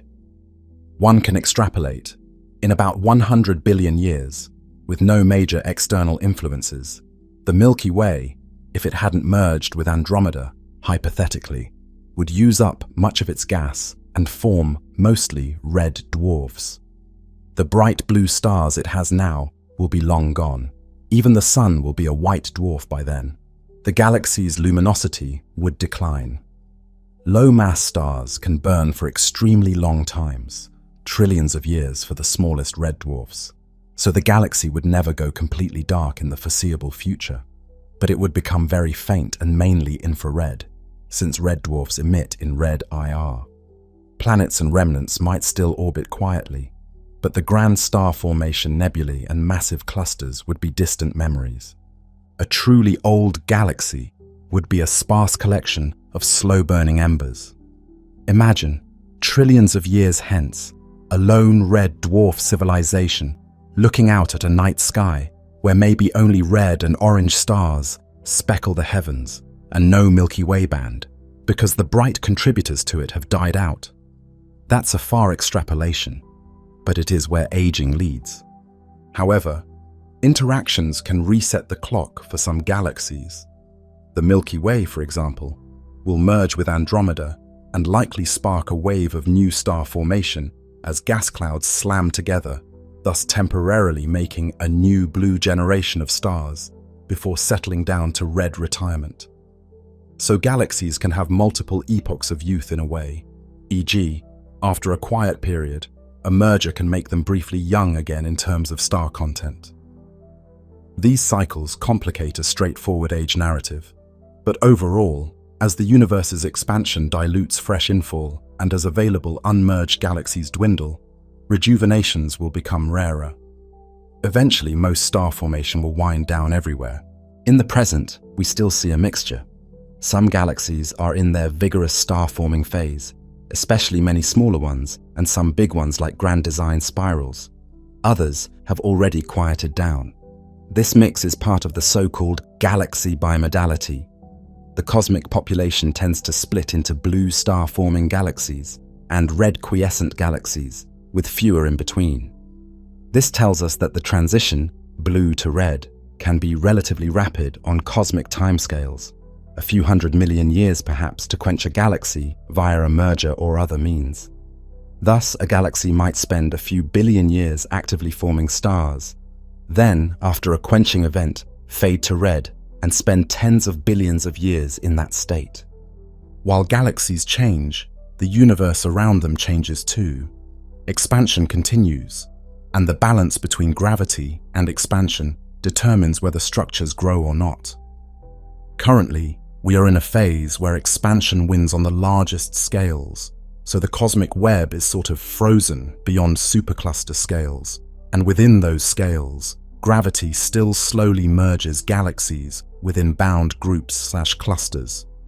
In the far future, each bound group or cluster will merge into one huge galaxy. So ironically, while individual galaxies fade, the average galaxy's mass may actually increase due to mergers, but those will be the last major ones. Now, shifting from physical changes to a more speculative realm, consider the possibility of life in other galaxies. As we look at the myriad galaxies, we cannot help but wonder, is there life out there? And if so, how abundant is it? We know life arose in one galaxy, our own, at least on one planet. Given the vast number of galaxies and stars, it seems statistically inevitable that many galaxies harbor life-bearing worlds. Each galaxy contains billions of stars and likely billions of planets. Even if only a small fraction of stars have habitable zone planets, the sheer numbers mean potentially millions of such planets per galaxy. And with billions of galaxies, well, the number of possible abodes for life becomes astronomical indeed. We, beings made of heavy elements, are direct products of our Milky Way's star formation and chemical evolution. The same processes have occurred in every galaxy. So the ingredients for life, carbon, water, energy sources, should be widespread. Life might have arisen independently in countless locales. It could be microbial, or it could, on some worlds, evolve complexity and intelligence. When we gaze at Andromeda, that large spiral many like to photograph, we are looking at possibly 1 trillion stars and perhaps several trillion planets. It would be the height of arrogance to assume none of those trillion stars hosts a living world. Perhaps on a planet orbiting a sun-like star in Andromeda's disk, beings gaze back at the Milky Way as a faint blur and have similar wonder about us. Yet, the distances are so vast, 2.5 million light-years between us and Andromeda, that any exchange of information is exceedingly unlikely, barring some science fiction-level technology. For all practical purposes, any life in other galaxies is isolated from us by enormous gulfs of space and time. Still, the idea that the universe could be teeming with life, consciousness, and even civilizations scattered among the galaxies is awe-inspiring. It transforms those faint smudges of light into potential distant homes. We have essentially no way at present to detect life in other galaxies. We can't resolve individual planets or even individual stars in most galaxies beyond our local group, except via special cases like gravitational microlensing events. But we can reason. The physical laws are the same everywhere. Chemistry is universal. There's nothing special about the Milky Way that would make it uniquely favorable to life. In fact, some researchers consider that large, active star-forming galaxies might occasionally have more hazardous environments, more supernovae, etc., whereas a quieter galaxy might be more benign. But life on Earth has endured supernovae and cosmic rays, so perhaps these are not strict barriers. One interesting point: galaxies with different histories might have different proportions of heavy elements, which could affect planet formation.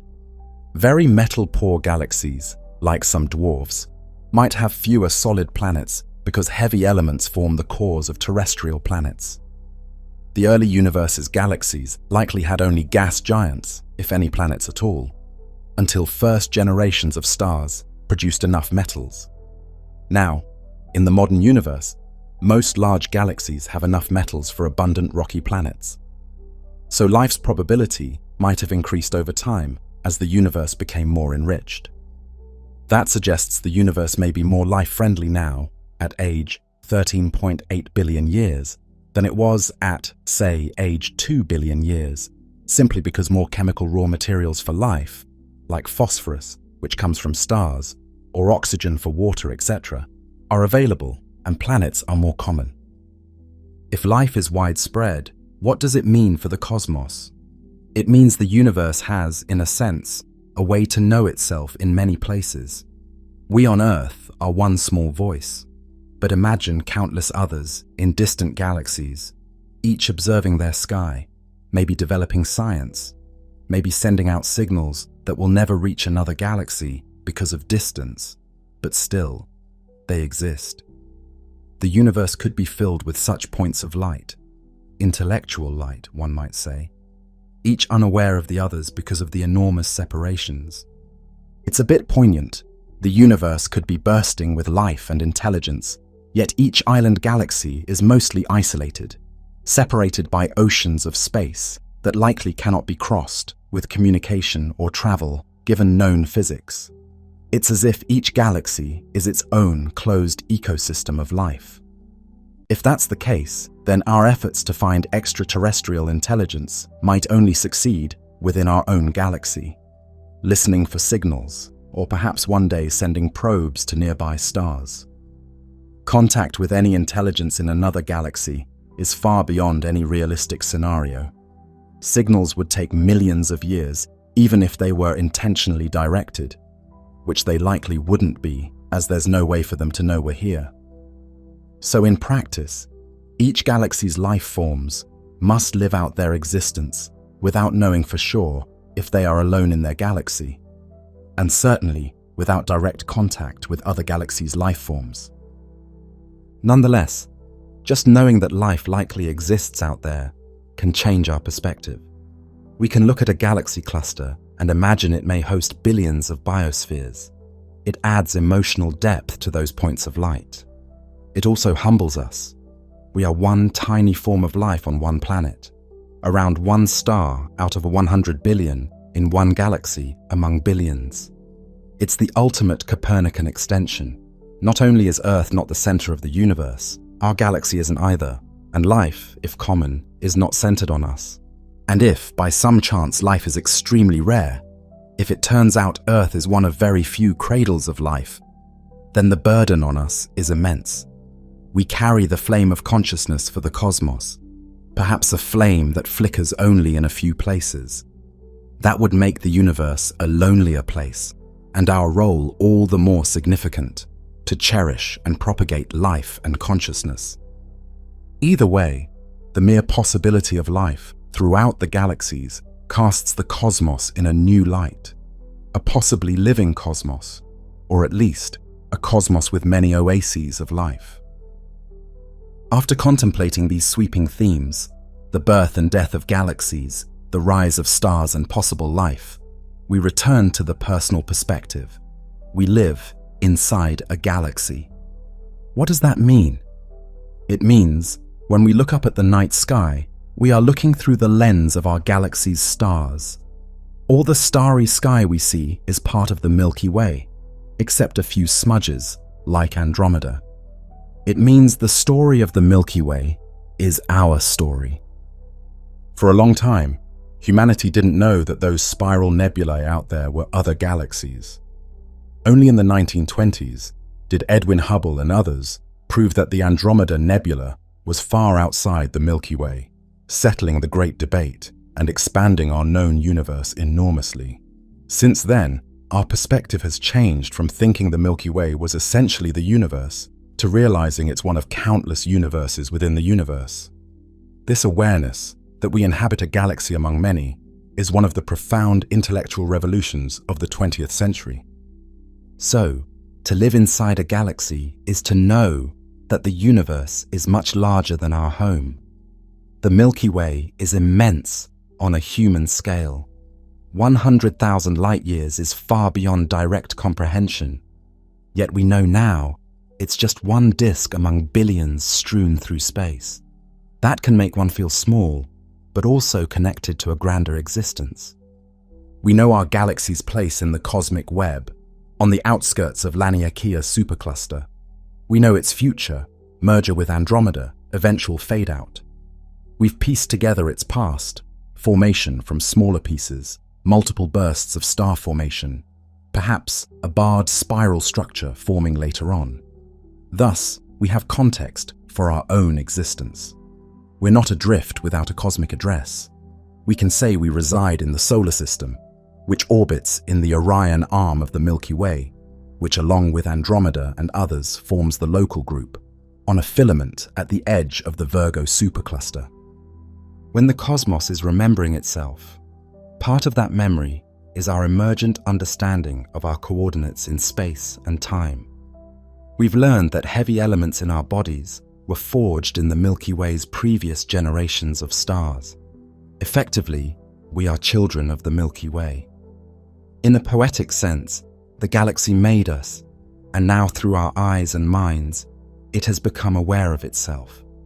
We often speak of, we are the universe experiencing itself. At a more localized level, we are the Milky Way experiencing itself. Tiny, conscious bits of the galaxy that can contemplate the whole. This perspective can instill a sense of belonging and unity. All humans are literally of one dust, cosmic dust from our galaxy's past stars. The light of the sun that sustains us is a typical star's light in the Milky Way. The constellations that our ancestors named are patterns drawn on the backdrop of our galaxy's disk and halo. Our fate, as beings and as a planet, is tied to the galaxy's fate.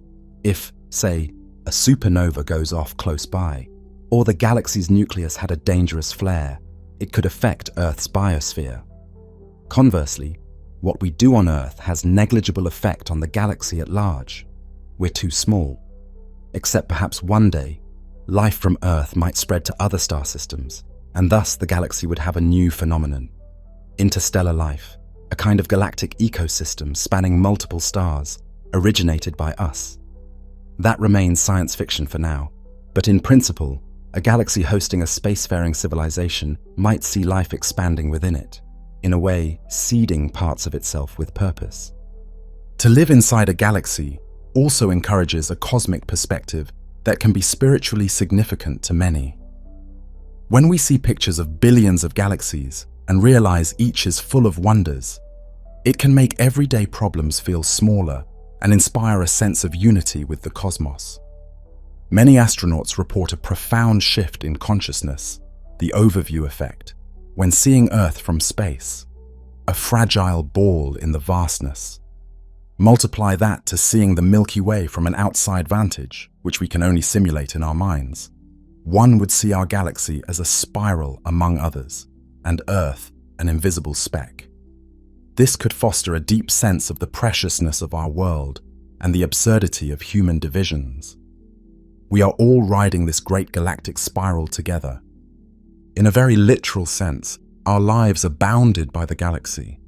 The night sky's beauty, that milky band, is a constant reminder of the greater structure we belong to.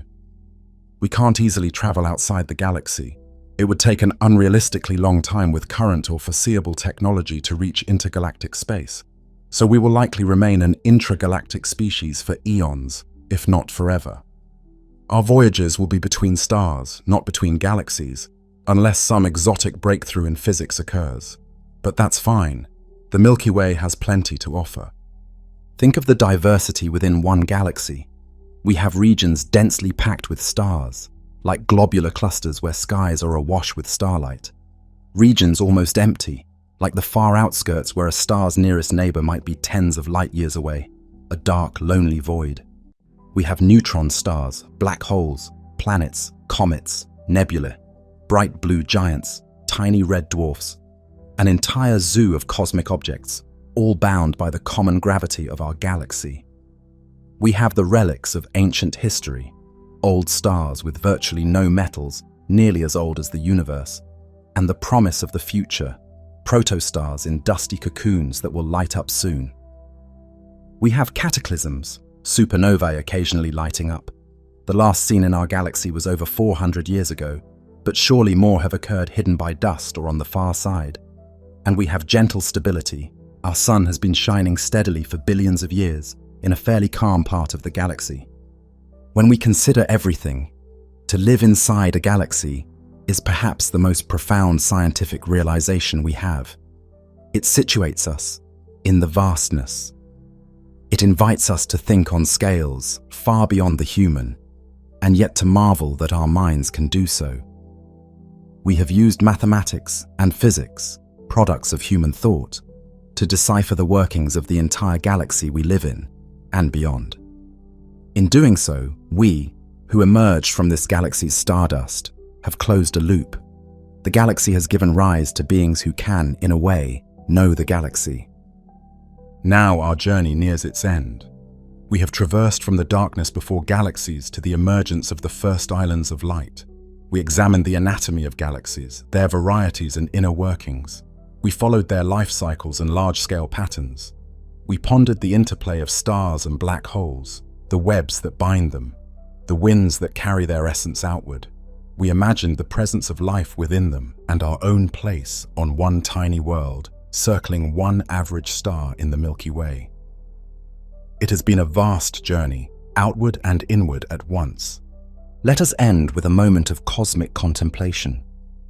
Envision our Milky Way as seen from a distance. Say, from a vantage point far above the galactic plane, a few 100,000 light years out. You see the great spiral suspended in blackness. Its disk is a gauzy whirl of blue and white, mottled with darker lanes. The central bulge is a warm golden glow. Encircling it all is a dim halo studded with globular cluster sparkles. Perhaps you see the Magellanic Clouds nearby, small smudges orbiting their parent galaxy. Beyond, a spray of other galaxies, the members of the local group, dot the void. Now imagine you are the galaxy, not seen from outside, but feeling from within. The combined gravity of billions of stars, gas clouds, and dark matter holds you together. You feel the slow rotation, 100 million years per turn, like the heartbeat of a cosmic being. You remember when you were younger and gas-richer, and bursts of stars lit up your arms. You foresee a time when you'll be blended with Andromeda into a new form. But right now, you simply exist in a steady state, stars forming at a modest rate, stars dying occasionally in gentle or dramatic ways, a vast collection of worlds and wonders within. Around you, the universe expands. but you and your local neighbors are bound in your dance. Time flows. Eons pass, though you measure time in rotations and orbits, not in human years. You have no mind of your own to comprehend all this, but a part of you, on a certain small rocky planet, has developed curious, self-aware creatures who are collectively reaching out with their intellect to understand the totality of what you are. Through them, through us, you, the galaxy, have attained a voice and a consciousness that can describe you. In a poetic sense, we are the Milky Way gazing upon itself with wonder. One galaxy, still turning in the void, carrying at least one species that can reflect on what it means.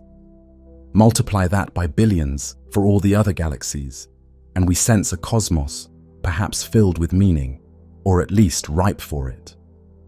The void is not empty. It is the stage on which galaxies spin and shine, each a cosmos unto itself. And so we leave our narrative with an image, a lone spiral galaxy drifting in silent darkness. It doesn't know we're here, but we know it is here. We, the cosmos contemplating itself, feel a sense of reverence. The galaxy's stars continue to orbit lazily. A cloud of gas collapses somewhere into new suns. A distant cluster in the halo slowly moves along its path. The central black hole waits quietly for its next meal. The galaxy in that image is our own, the Milky Way, viewed from an impossible perspective, a grand pinwheel of starlight and mystery. Everything we have ever known, every person, every tree, every ocean, every mountain, is part of that faint glow. That galaxy is our home, and one day, far in the future, all that will remain of us is maybe a slight alteration in one of its stars, or the whisper of a radio wave traveling outwards. But the galaxy will continue turning long after we're gone, carrying the legacy of all who lived within it, in the changed chemical makeup of its gas, in the artifacts left on some planets, or simply in the fact that for a brief moment, one of its countless stars harbored thinking beings who marveled at the sky. The camera of our mind's eye pulls back further, and now the Milky Way is just one of many fuzzy spirals in a cluster. Further back, the cluster is just one cluster among many against the cosmic web lattice. But let's stop there. Let's focus again on our galaxy, one galaxy, still turning in the void, serene and majestic. The light from its stars takes tens of thousands of years to cross from one end to the other. The faint glow extends outward, fading into the black of intergalactic space. It rotates imperceptibly slowly. To our brief lives, it appears almost eternal and unchanging. Yet we know it is dynamic and alive with cosmic processes. In the quiet of the cosmic night, our Milky Way continues its stately rotation. We, tiny sentient flecks on a minor world inside it, can close our eyes and feel at one with this great wheel of stars. In our hearts, we carry its story, from darkness to light, from simplicity to complexity. A story written in the language of starlight across the vault of heaven. As the galaxy turns, we find meaning not in being central or significant in size, for we are neither, but in understanding and appreciating the beauty and grandeur that surrounds us.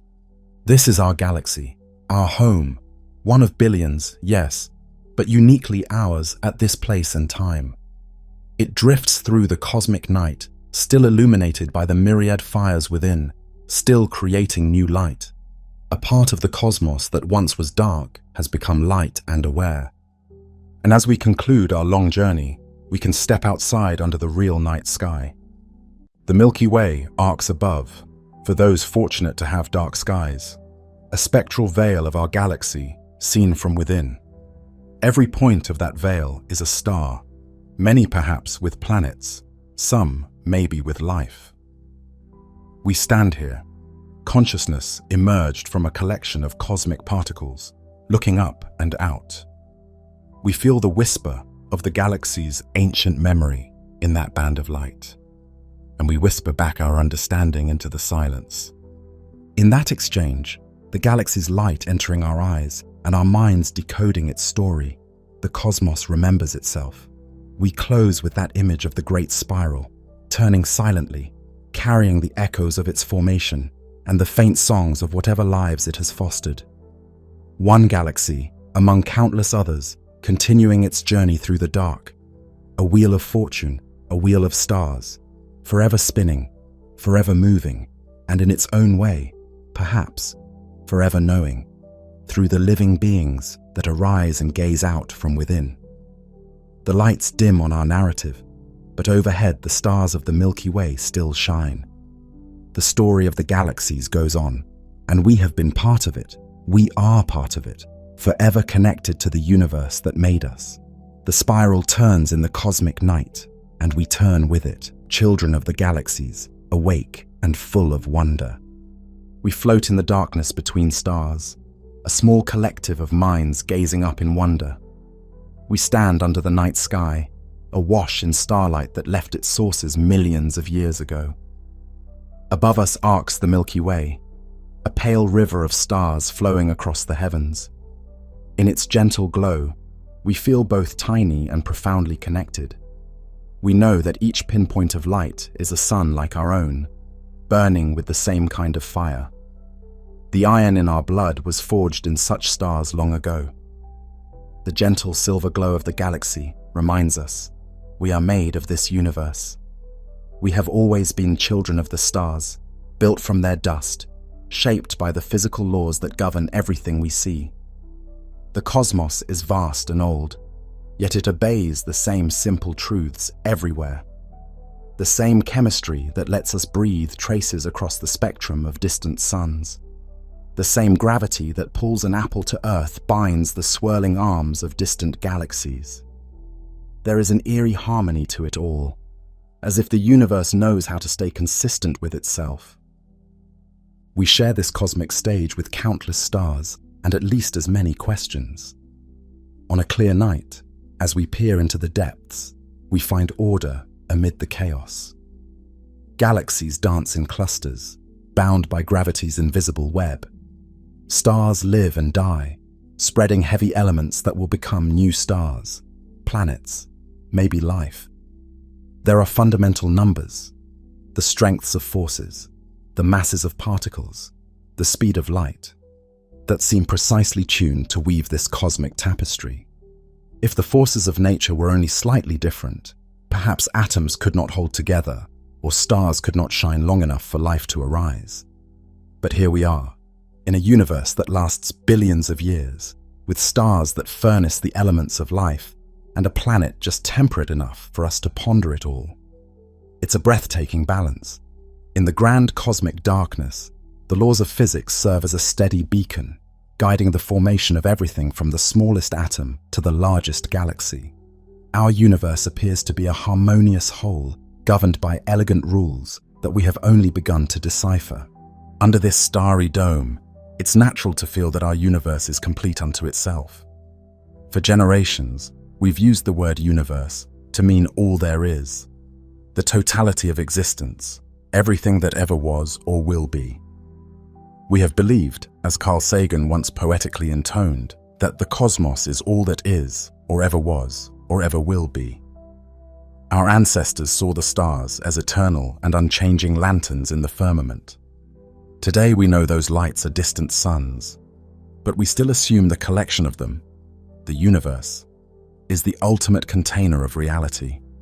It contains us, our planet, our galaxy, and all the far-flung galaxies we observe. It's immense beyond our imagination. Hundreds of billions of galaxies, each with billions of stars, spread across space that has been expanding for nearly 14 billion years since the Big Bang. Standing in the hush of a midnight landscape, seeing the infinite stars overhead, we are tempted to think this is everything, that beyond the glittering boundary of what we can see, there is only endless darkness. And yet, a question quietly rises, like the soft glow of pre-dawn. What if this isn't all there is? What if the magnificent expanse we call our universe is only one drop in a much grander cosmic ocean?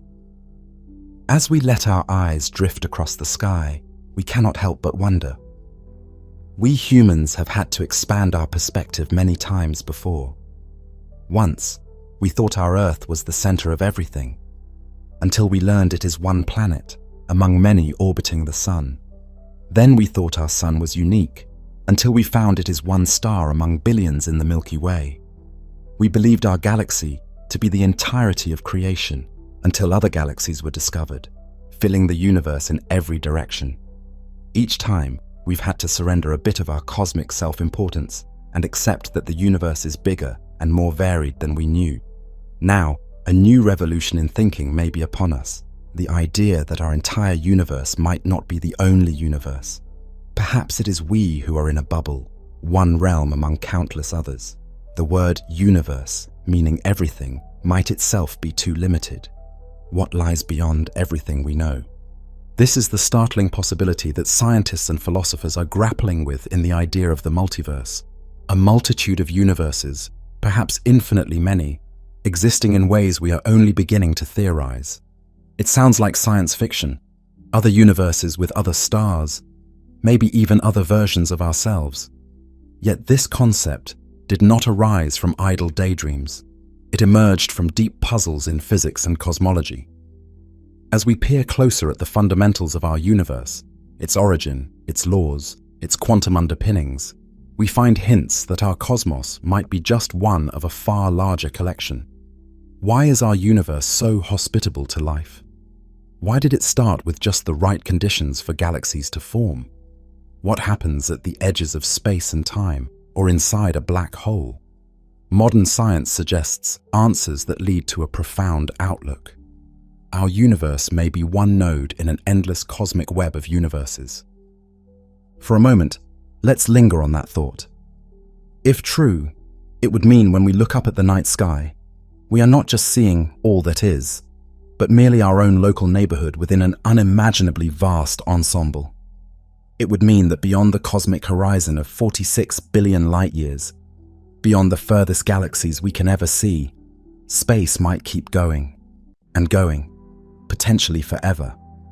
And if space goes on forever, then logically, somewhere far beyond any hope of observation, there could be other regions of the cosmos entirely disconnected from ours, perhaps even following different scripts of reality. Could it be that the starry sky we see is like one page in an infinite book, a book with every possible page? The notion is as exhilarating as it is disorienting. Our heartbeats quicken at the bravery of asking such a question. Is our universe just one of many? We take a deep breath, steady our thoughts, and step through the looking glass into this radical idea. To explore the multiverse, we must journey back to the very beginning of our universe, to the first fraction of a second after the Big Bang. In that embryonic moment, according to our best theories, an extraordinary thing happened. The universe expanded at a stupendous rate, far faster than the speed of light, ballooning from subatomic size to astronomical size in the blink of an eye. We call this event cosmic inflation.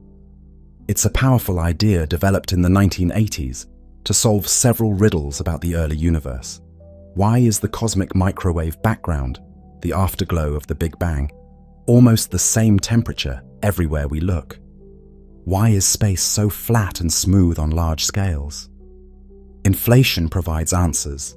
A burst of exponential expansion stretched the young universe, smoothing out irregularities and flattening space, much like inflating a crumpled balloon. When we look at the sky today, the uniformity we see in the afterglow is the fingerprint of that inflationary era. The evidence for inflation has grown persuasive.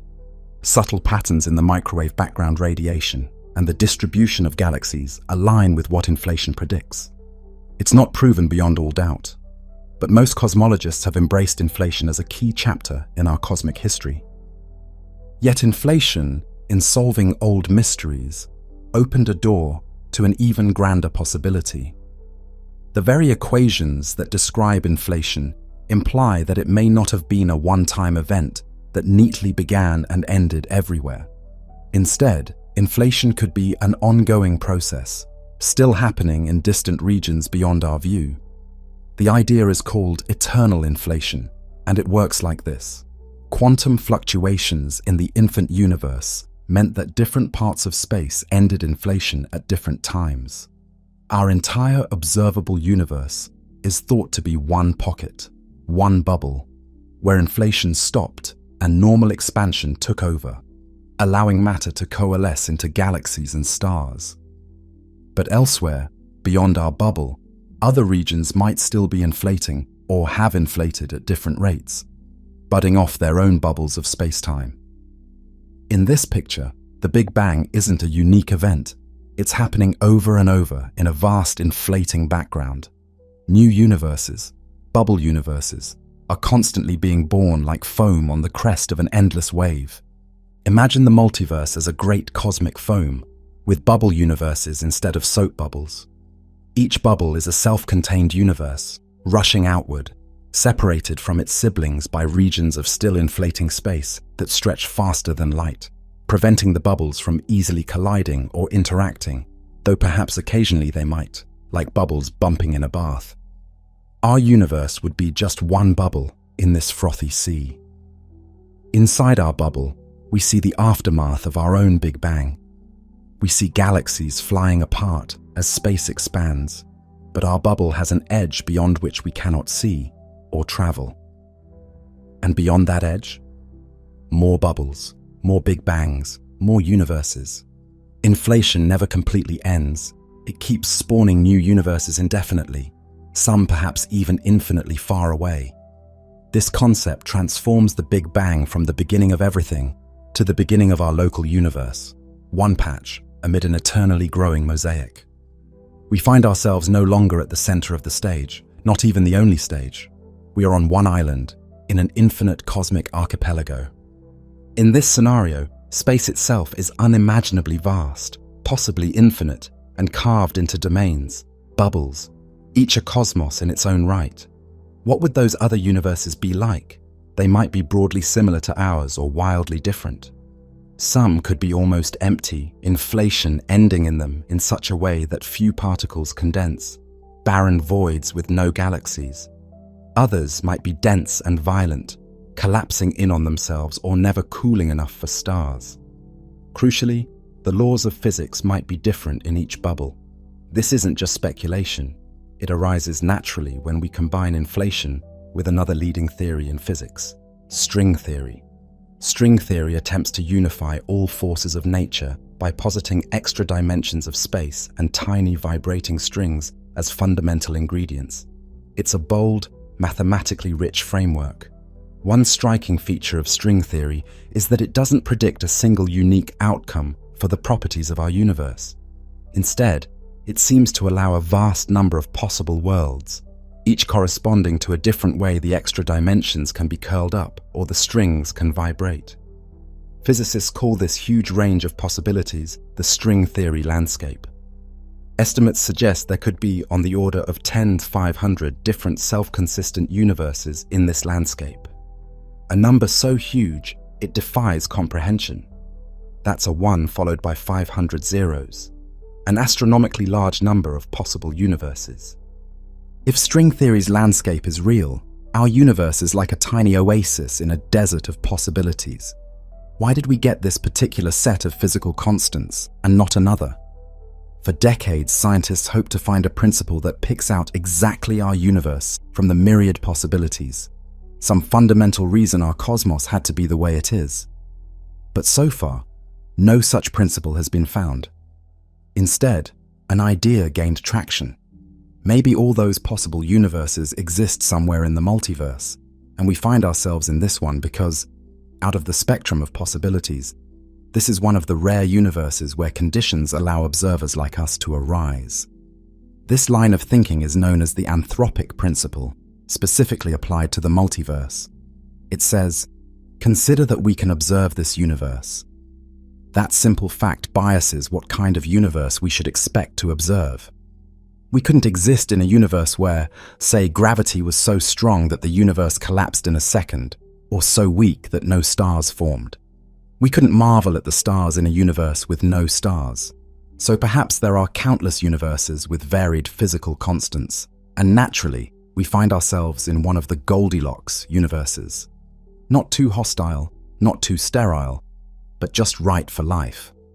This isn't a teleological or mystical argument. It's a kind of cosmic selection effect. Out of a multiverse of all sorts of universes, we, the observers, will only be in those universes that can support observers. It's a profound and somewhat unsettling idea. It means that many of the miraculous coincidences that make our universe habitable, the precise strength of the strong nuclear force, for example, which if slightly different would prevent stars from synthesizing carbon, or the value of the cosmological constant, the energy of empty space, which is so small that galaxies had time to form, might not be miracles at all, but simply one lucky ticket in a giant cosmic lottery. Our universe won the lottery of existence, allowing complex structures and life, but there were many, many tickets, universes, that were drawn. We naturally wake up in a universe that's a winner, because only winners get to have someone wake up and ask the question. This anthropic reasoning is controversial. Some scientists find it unsatisfying, akin to saying, "We're here because we're here." Others point out that it did make a successful prediction. Decades ago, physicist Steven Weinberg used anthropic arguments to estimate the cosmological constant's value, reasoning that if it were much larger, galaxies wouldn't form and we wouldn't be here. His estimate was on the right order of magnitude to what was later observed as dark energy. That gave some credence to the idea that perhaps our universe's properties are drawn from a random distribution of possibilities across a multiverse. So inflation gives us a picture of an ever-growing, bubble-populated multiverse, and string theory suggests each bubble could have different physics, forming a patchwork of realities. The multiverse as a cosmic quilt, each patch a universe with its own pattern. We might inhabit a patch where the forces and particles are tuned just so, while far off in another patch, the fundamentals might be shifted. Maybe that universe has heavier electrons, or a faster speed of light, or even different numbers of dimensions. It boggles the mind to consider the variety. Many of those universes would be dull or inhospitable. Just as most of space in our own universe is cold and empty, most universes might not host life. But in an infinite ensemble, even rare conditions, like the specific mix that allows life, will occur infinitely often. Infinity has a way of making even the rarest outcomes inevitable somewhere. If space is truly endless and inflation eternal, then somewhere, right now, there are fantastical worlds. A galaxy where every star is encircled by habitable planets, or a universe where purple clouds of cosmic dust think thoughts. And also, scattered in the multiverse, would be countless worlds nearly identical to ours. In an infinite expanse, eventually the patterns of particles that make up you and me will repeat by chance. It's been estimated, in a straightforward infinite space scenario, that the nearest exact duplicate of our observable universe could be incredibly far, 10,118 meters away, a number so huge we can barely fathom it. But if space truly goes on forever, somewhere out there, that duplicate exists. And not just one, infinitely many. This isn't even invoking exotic theory. This is a consequence of simple infinity plus the finite ways particles can arrange. It's a mind-bending implication. The multiverse could contain other people who are, to all intents and purposes, you, living out every alternative history that could have befallen you. Before that notion makes us lose our grip, let's step back and approach the multiverse idea from a different angle. One that doesn't even require distant, unreachable corners of space, but might be unfolding right here and now, in tandem with our own lives. This brings us to the quantum realm, and to the many worlds interpretation of quantum mechanics. At first glance, this has nothing to do with the bubble universes of inflation. It's a separate thread, born from the mysteries of the subatomic world. Quantum physics famously tells us that particles can exist in a superposition of states. They can literally be in two or more conditions at once, like a spinning coin that is both heads and tails until we catch it. Only when we observe or measure the system does it seem to choose an outcome. For example, a single electron can pass through two slits at the same time and interfere with itself, a behavior which defies classical logic. In the traditional view, the Copenhagen interpretation, the act of measurement causes the set of possibilities to collapse to one actuality. Why or how that collapse happens is still debated. It's as if nature randomly selects one path for reality to take, out of many potential ones, at the moment of observation. In 1957, a bold young physicist named Hugh Everett III proposed a different solution. What if the wave of possibilities never actually collapses? What if instead, at each quantum event, the universe splits into branches, each branch realizing one of the possible outcomes? In one branch, the electron went through the left slit. In another, it went through the right. When you measured it, you became split as well. One version of you seeing the electron here, another version seeing it there. Each version is real, but they exist in separate, non-communicating parallel worlds. At the moment of measurement, reality's timeline forked. According to Everett's many worlds interpretation, MWI, this is happening constantly, all around us, at the microscopic level, and by extension at the macroscopic level too, since every big thing is made of quantum particles. The entire universe is continually branching into countless parallel universes. It sounds like something out of a fantasy novel. Every decision, every chance event spawns a new world. But this idea is grounded in the same rigorous mathematics that makes quantum mechanics the most successful physical theory we have. Everett argued that if the equations say a particle can be in multiple states, maybe it truly is. And the only reason we experience a single outcome is that our consciousness follows a particular branch. Other outcomes play out as well, but we, this particular copy of us, only witness one. Another copy, another we, witnesses the other outcome, and neither version can interact or even know about the other after the split, because the whole universe's state has separated into non-interfering branches. Let's make this more concrete with a whimsical example. Suppose we flip a quantum coin, perhaps by measuring the spin of an electron, which has a 50-50 chance to be spin up or spin down, analogous to heads or tails.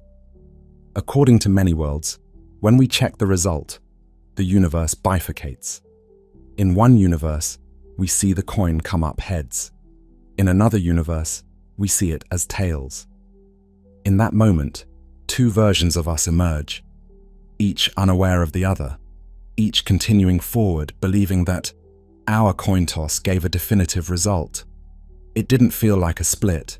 Each of us experienced a perfectly ordinary coin toss with a single outcome. But collectively, the deeper reality now encompasses both outcomes. Extrapolate this to every quantum event everywhere. Atoms decaying, neurons firing, photons reflecting. The rate of branching is beyond colossal. Effectively, with each fraction of time, the number of parallel universes multiplies, containing every possible way events could have unfolded. By this view, the entirety of creation is a constantly splitting tree, with trillions upon trillions of twigs sprouting each instant, each twig a full universe with a distinct history. It's an almost overpowering picture. If it's true, then right now there are unimaginably many versions of you living out other lives. Most of those versions are nearly identical to you, differing maybe only in what you had for breakfast yesterday or whether you sneezed an hour ago. Some are more divergent, versions of you who pursue different careers, live in different cities, speak different languages. For every choice you've ever wondered about, what if I had taken that other job? What if I had said yes instead of no? There is, if many worlds is correct, a universe out there where you did exactly that. Even for outcomes beyond your control. What if the storm hadn't hit? What if my favorite team won the championship? The alternatives happened in other branches. It's a multiverse not separated by distance, but by decoherence in quantum phase space. A fancy way of saying the worlds occupy the same space but cannot interact after they split, like ghostly layers of reality that are intangible to one another. They're here, but out of reach, each as real as the one we know. The many worlds multiverse is different in character from the cosmic bubble multiverse, but they're not mutually exclusive. In fact, if both theories are true, every bubble universe born from inflation might in turn branch into quantum many worlds, creating a kind of nested multiverse, an ever-branching fern of universes sprouting off other universes. But even on its own, the quantum branching idea profoundly changes how we see our place in reality. We might say, in a way, that the universe is remembering every fleeting possibility by giving it its own world. Nothing is forgotten or discarded. No potential outcome is truly lost. If something could happen, it does, each in its own branch. This notion of parallel worlds has seeped into popular imagination through science fiction, but here we're discussing it as a serious interpretation of physics. Many worlds has gained more acceptance among physicists in recent decades, especially as it offers a straightforward, if extravagant way, to make sense of quantum puzzles without requiring a special, ad hoc rule for observers. In many worlds, there is no mysterious wave function collapse. The wave function, the mathematical description of a system's possibilities, just keeps evolving smoothly. The collapse we perceive is simply us finding ourselves on one branch. In the grand scheme, the wave function of the cosmos contains all branches at once. From a bird's eye view, there is just one quantum universe, one multiverse, evolving deterministically, encompassing every possibility. From our limited frog's eye view inside one branch, we see randomness and choice, not realizing the other outcomes also came true, just not in our world. As mind-boggling as the multiverse of many worlds is, we must acknowledge it might be unprovable in the usual sense. The alternate branches cannot be contacted. They drift out of phase permanently. Similarly, the bubble universes from eternal inflation are separated by more space than light can ever traverse, so we cannot see or travel to them. Critics of multiverse ideas often point out that if these other universes are forever unobservable, can we truly call this science? It's a fair question. Proponents argue that if a theory that we can test, like inflation, predicts a multiverse as a natural consequence, we shouldn't ignore that prediction just because it is difficult to verify directly. We might find indirect evidence or at least consistency checks. For example, while we cannot see other bubble universes directly, they might have, in rare cases, collided with our bubble in the distant past. Such a collision could leave a subtle round pattern in the cosmic microwave background, a bruise on the sky. Physicists have actually searched our sky maps for hints of such bubble collisions. So far, none has been convincingly found. If one day a circular anomaly in the microwave background were detected, consistent with another universe grazing ours long ago, it would be a groundbreaking, if indirect, confirmation that we're part of a multiverse. Similarly, with many worlds, while we can't hop between branches, experiments in quantum physics, like interference experiments with ever larger objects, continue to validate that superpositions are real. Many worlds takes those results to their ultimate conclusion. As our theories develop, we might even find more than one reason to believe in a multiverse. It's intriguing that completely independent lines of inquiry, cosmology on the largest scales, and quantum physics on the smallest, both hint at universes beyond our universe. And string theory, operating at the nexus of quantum gravity, adds its own multiversal flavor with the landscape of possibilities. These ideas paint different portraits of the multiverse, but they could be facets of one grand truth.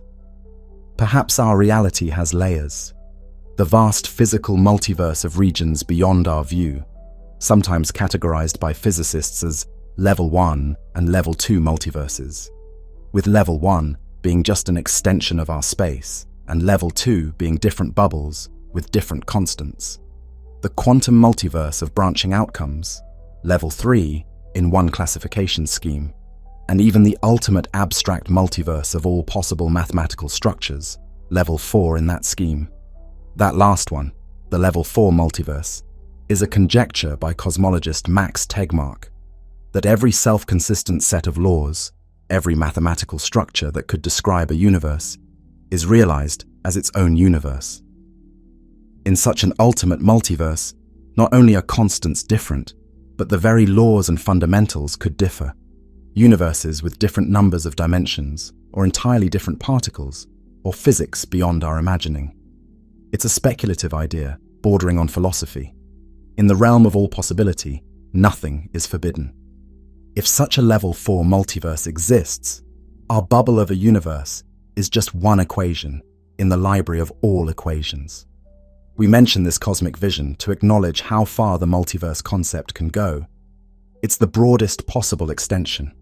Everything that can exist does exist in some universe. In a sense, it would answer the question, why is there something rather than nothing, by suggesting that nothing is just one option, but in the grandest multiverse, every option is instantiated. Thus, there is something, and indeed, everything. But even leaving aside that extreme level, the more grounded multiverse ideas give us plenty to ponder. Let's now gently descend from these theoretical heights and consider what it means for us if we truly live in a multiverse. How do we find meaning and identity in an existence where there may be countless duplicates of ourselves and innumerable worlds, with perhaps no obvious connection to ours? It can feel overwhelming, even disorienting, to contemplate that in the cosmic grand scheme, our entire observable universe, everything we've ever seen, might be a speck, and a redundant speck at that, one of infinitely many similar specks. It raises profound questions about significance, purpose, and uniqueness. One immediate question is about identity. We normally think each of us is a singular individual with a singular history. If the multiverse is real, especially the quantum many worlds multiverse or the infinite space multiverse, then there are other yous out there. Some are extremely close to you, differing perhaps only by a single thought or atom's position. Others diverged more significantly at some juncture. Are those people you in any meaningful sense, or are they merely separate individuals who happen to share your name and genetic makeup and memories up to a point? This isn't entirely abstract. Consider an analogy. Identical twins share nearly the same DNA and often a similar upbringing, but we still regard them as two persons. Parallel selves in alternate universes might be thought of similarly. Each one is a unique person, even if at one time they were the same person. Before splitting or before diverging, conditions made them different. We might need to rethink what we mean by self. Perhaps we're not an indivisible essence, but rather a collection of potential selves, only one of which we experience directly.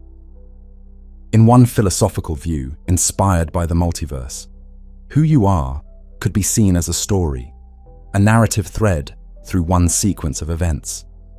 Your other selves have different narratives. Each narrative is valid and complete in its own universe. We, in this universe, are following one particular storyline. Our other selves follow their storylines. We branch like the limbs of a tree, sharing roots and trunk, our past, then splitting into separate boughs.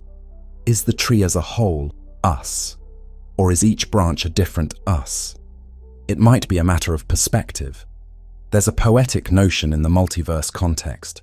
We are like a branching tree or a splitting amoeba, continually dividing. The I that exists after a branch may not be aware of the other branches, but collectively, they all originated from the single organism that was I before. This can trigger a mini identity crisis if we take it seriously. Am I just one of many? And if so, does my life matter less or more? One could argue it becomes more precious. I am the only version of me that gets to experience this particular sequence of events. Yes, there are uncountable other versions, but their experiences are theirs, and mine are mine. I, this branch of me, will never get to see what happens in the other branches, so for all practical purposes, my reality is the one I have. In that sense, nothing changes. I still must make choices and find meaning here. Alternatively, one could derive a sense of comfort that somewhere another me makes choices I regret not making, or achieves goals I failed to achieve, or keeps alive those I lost. But equally, somewhere I may experience tragedies I've been fortunate to avoid. It's a double-edged sword. What about morality and responsibility in a multiverse? If every possible outcome happens, does that diminish our responsibility for our actions? One might think, in another universe, I did otherwise, so what does it matter what I do here? But from the standpoint of each universe, consequences are very real. If I choose to be kind in this world, someone in this world is helped. That doesn't get erased by the fact that in another world, I might have been unkind. Each branch is separate and actual. We can't excuse misdeeds by pointing to another branch where we did good. Our local moral reality is what counts for us and those around us here. However, the multiverse could make us more empathetic to the range of human or cosmic experience. For anything someone can go through, there is likely a universe in which it occurs. It's a strange kind of consolation and caution at the same time. It might also challenge religious or spiritual views. For instance, if one believes in a guiding plan or singular purpose, a multiverse complicates that. Is there a separate plan for each universe, or one plan that encompasses all? If a deity exists, perhaps the multiverse concept elevates that deity's creativity to infinite heights, creating not just one universe but a boundless array. Or conversely, some might feel the multiverse removes the need for a creator entirely, as it could explain fine-tuning without invoking design. These are deep waters where science and philosophy meet, and each of us may come to different personal conclusions about them. Let's step away from the heavy epistemology and imagine in a more playful way what the multiverse implies. It means every dream is somewhere a reality. Perhaps not literally the kind of dream you have at night, but any coherent scenario you can think of likely exists in some universe. A world where dinosaurs never went extinct and evolved intelligence. Physics doesn't forbid it, so it's probably out there in an alternate history. A planet where the continents formed a different shape, where an empire that fell in our history prospered in another timeline. The multiverse can be seen as a grand cosmic library of all possible stories. We happen to be leafing through one particularly engaging book, our life, our universe. But around us, on shelves stretching to infinity, are all other books that ever could be written. Some nearly identical to ours, some radically different genres altogether. This literary metaphor might bring a certain comfort. Our joys and sorrows, unique as they are to us, are also part of a vast tapestry of all joys and all sorrows that can ever be. We are not alone in any absolute sense. Existence in its totality contains others who have felt what we feel, done what we do, in one universe or another. In one sense, the multiverse can make us feel extraordinarily small, one tiny being, in one tiny universe, among who knows how many.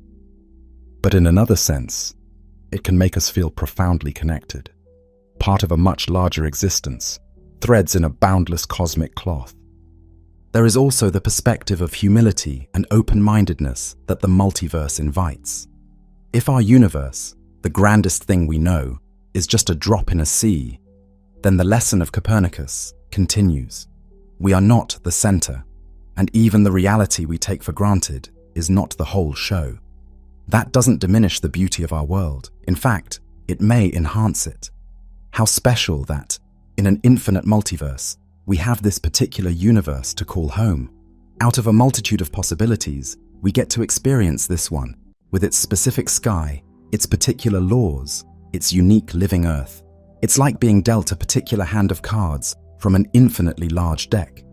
The odds of getting exactly this hand were infinitesimal, yet here it is, and it's the only hand we'll play in this game. That realization can instill a renewed awe for the gift of existence. We look at the sun and think, in other universes there may be different suns or no sun at all, but here we have this golden star warming our days. How marvelous. We taste a peach or listen to a melody and realize this experience might be rare in the grand ensemble of universes. What a privilege to be among the beings who can taste and listen. As we near the end of our journey through the multiverse, we find ourselves returning to where we began, under the canopy of stars, but with our minds expanded and our hearts contemplative. What have we learned? We learned that current science, as far as it has pushed, allows reality to be far larger and more varied than what we directly see. We learned that our universe might be just one wave on an endless ocean, one bubble in a boiling cosmic pot, one branch on an ever-dividing tree of realities. We entertained the possibility that our dearest laws and constants might be parochial facts, different in another universe, that our life here is one of many lives we might be living across parallel worlds. We considered how that might reframe our sense of self and our search for meaning. Yet after all that, we have also learned that the here and now still matters, perhaps more than ever. The multiverse idea, rather than making everything meaningless, can make everything meaningful in its own local context. Each universe is like a poem, complete in itself. The existence of other poems doesn't reduce the beauty of this one. Our narrative, the story of us in our universe, is still unique to us. We remain the authors of our choices and the caretakers of our world. If indeed the cosmos is remembering every possibility through the multiverse, then living our lives authentically is our way of contributing to that cosmic memory. We are the universe, or multiverse, experiencing itself in one of myriad forms. There's something profoundly poetic about that. It suggests a unity behind the diversity. Just as millions of cells make up one organism, perhaps countless universes all exist within one overarching reality. We might never observe those other universes, but through science and imagination, we can feel a sense of their presence. In a way, contemplating the multiverse brings us a sense of companionship in the cosmos. The vast loneliness one might feel, thinking of how empty most of space is, could be alleviated by imagining that beyond our horizon are other universes brimming with their own wonders. Some might harbor life, minds, civilizations, utterly alien or perhaps oddly familiar. We cannot know, but it's intriguing to think that creation did not stop with our world or our universe. Nature, it seems, never runs out of creativity. The multiverse would be the ultimate expression of fecundity, an infinite garden of worlds where all possibilities bloom. Now, as we let these ideas settle, we might worry, will we ever be sure the multiverse is real, or will it remain forever a tantalizing hypothesis? It's possible we may find stronger evidence, a clear sign of a universe beyond ours imprinted in subtle data, or a theoretical breakthrough that virtually demands the existence of other universes. Or we may find that our theories were mistaken or incomplete, and the grand multiverse doesn't exist as we conceived. That is the nature of science. It evolves. But whether or not the multiverse is physically true, exploring it in our minds has value. It stretches our imagination and challenges our assumptions about reality. It teaches us not to take everything for granted as truly everything. There may always be more beyond, unknown domains to discover or conceive. In the end, thinking about the multiverse is a bit like standing at the shore of an endless sea at night. We see the dark waves and hear their roar, but we cannot see across to the other side. In fact, there may be no other side. We know not what lies over the horizon of water and darkness. It could be more ocean, stretching out without limit. We suspect it is. And perhaps, out there in the cosmic ocean, there are other explorers on other shores, under other skies, wondering if anyone else is out there. In our universe, on our small planet, we've long wondered if we are alone in the cosmos. The multiverse concept extends that wonder to our universe itself. Is our universe alone, or one of many. It is a profound shift of perspective, yet somehow a natural continuation of the trajectory we've been on since Copernicus. Every time we thought we were singular, we found we were part of a multitude. Why should universes be any different? Nature has shown a love for prolific abundance, countless stars, countless galaxies. Perhaps it also made countless universes. As we conclude this exploration, let's allow ourselves a moment of quiet reflection and awe. Above us, the night is still and clear. The stars shine down indifferently, as they have long before we understood any of this. We realize that even if there are infinite universes, we still only see our sky, and it is beautiful. The multiverse, if it exists, doesn't make our universe any less wondrous. In fact, it makes every glint of starlight even more poignant, knowing that it might be one of uncountable stories, and yet it is our starry sky, our chapter of the cosmic tale. We feel a sense of gratitude for being alive in this vast, enigmatic reality, whatever its true extent may be. We turn our gaze from the heavens to each other. We, the collective voice in this narrative, represent all of us together, trying to understand existence. In confronting the idea of the multiverse, we have shared a journey of imagination grounded in science, and science elevated by imagination. It's a journey that has taken us to the borders of knowledge and beyond, into realms that test the limits of language and thought. Such a journey can be humbling. It reminds us that there is so much we don't know, but it can also be inspiring. It shows that we as humans have the capacity to envision realities far beyond our mundane experience. Perhaps someday in the distant future, our descendants will find ways to gather more evidence or even harness knowledge of the multiverse. Or maybe the multiverse will remain an eternally tantalizing concept, never fully confirmed. Either way, it changes us in the here and now. It expands our conception of what reality could be. It invites us to partake in a cosmic perspective that is at once deeply intellectual and deeply spiritual, acknowledging the possibility of infinity and the mystery that comes with it. So, what if this isn't all there is? Then our stars and galaxies are just one refrain in an endless cosmic song. Does that make them any less melodious? No. To us, they are everything, and they are precious. And if in addition, the choir of creation is larger and more complex than we knew, then there is even more reason to be filled with reverence and wonder. We close our eyes and imagine for a moment, countless universes shining like bubbles in a vast foam, or like an orchard of worlds stretching out beyond sight. We imagine each universe has its own sky, perhaps its own version of someone looking up and feeling small yet curious. In this grand symphony, we, in our universe, contribute our part. A small, clear voice in an unspeakably large choir. The song is one of existence, exploring all possibilities, and through science and storytelling, the cosmos, or multiverse, finds a way to know itself through our eyes and our understanding. Now we open our eyes again to the familiar stars above. They seem a little kinder now, as if winking at a secret we've shared. The night breeze is cool, carrying the earthy scent of our world, our dear world that nurtured us.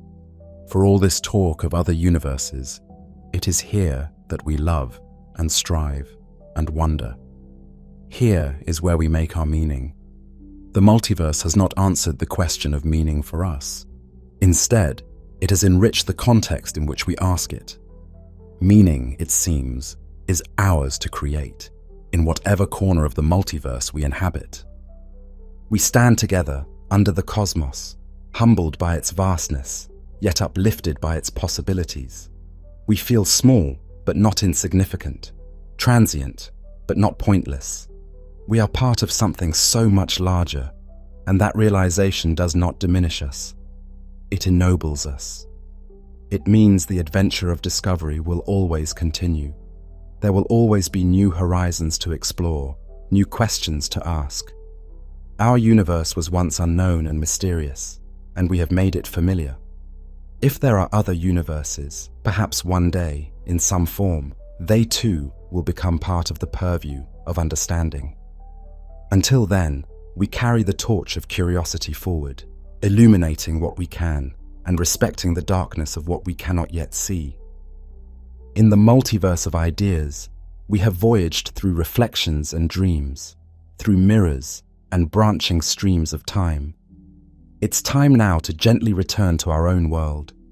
We take one last, long look at the stars. The night is deep and silent. In that silence, there is a whisper of infinity.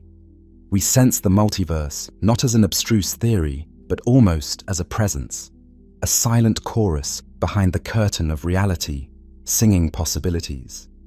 And we, tiny though we are, sing along by simply living our lives and seeking truth. When dawn comes and the stars fade, we will go about our day, but perhaps with a renewed sense of wonder.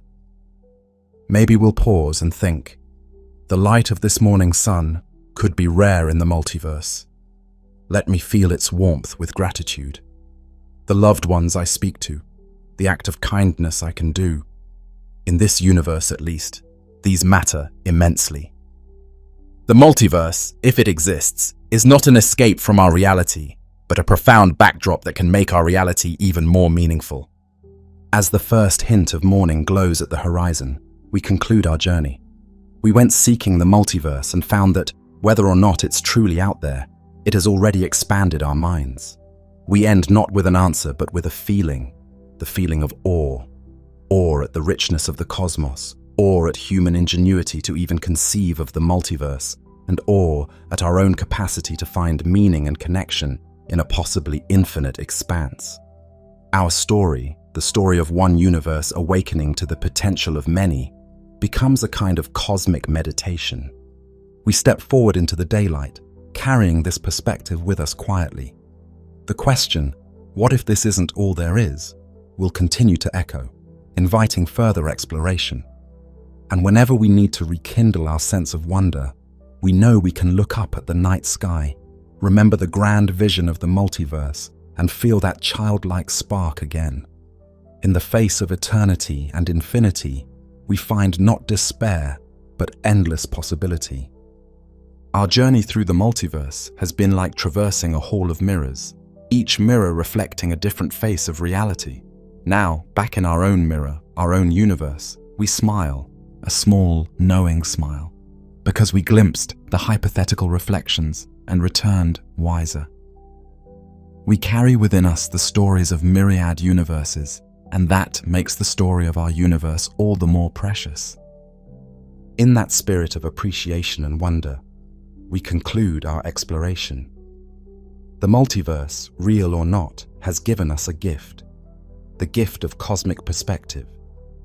With it, we walk gently through our world, eyes open to the stars, hearts open to the unknown, and minds ready to embrace whatever truths the cosmos has yet to reveal. We are humbled, we are inspired, and above all, we are connected to each other, to our universe, and maybe, just maybe, to all universes.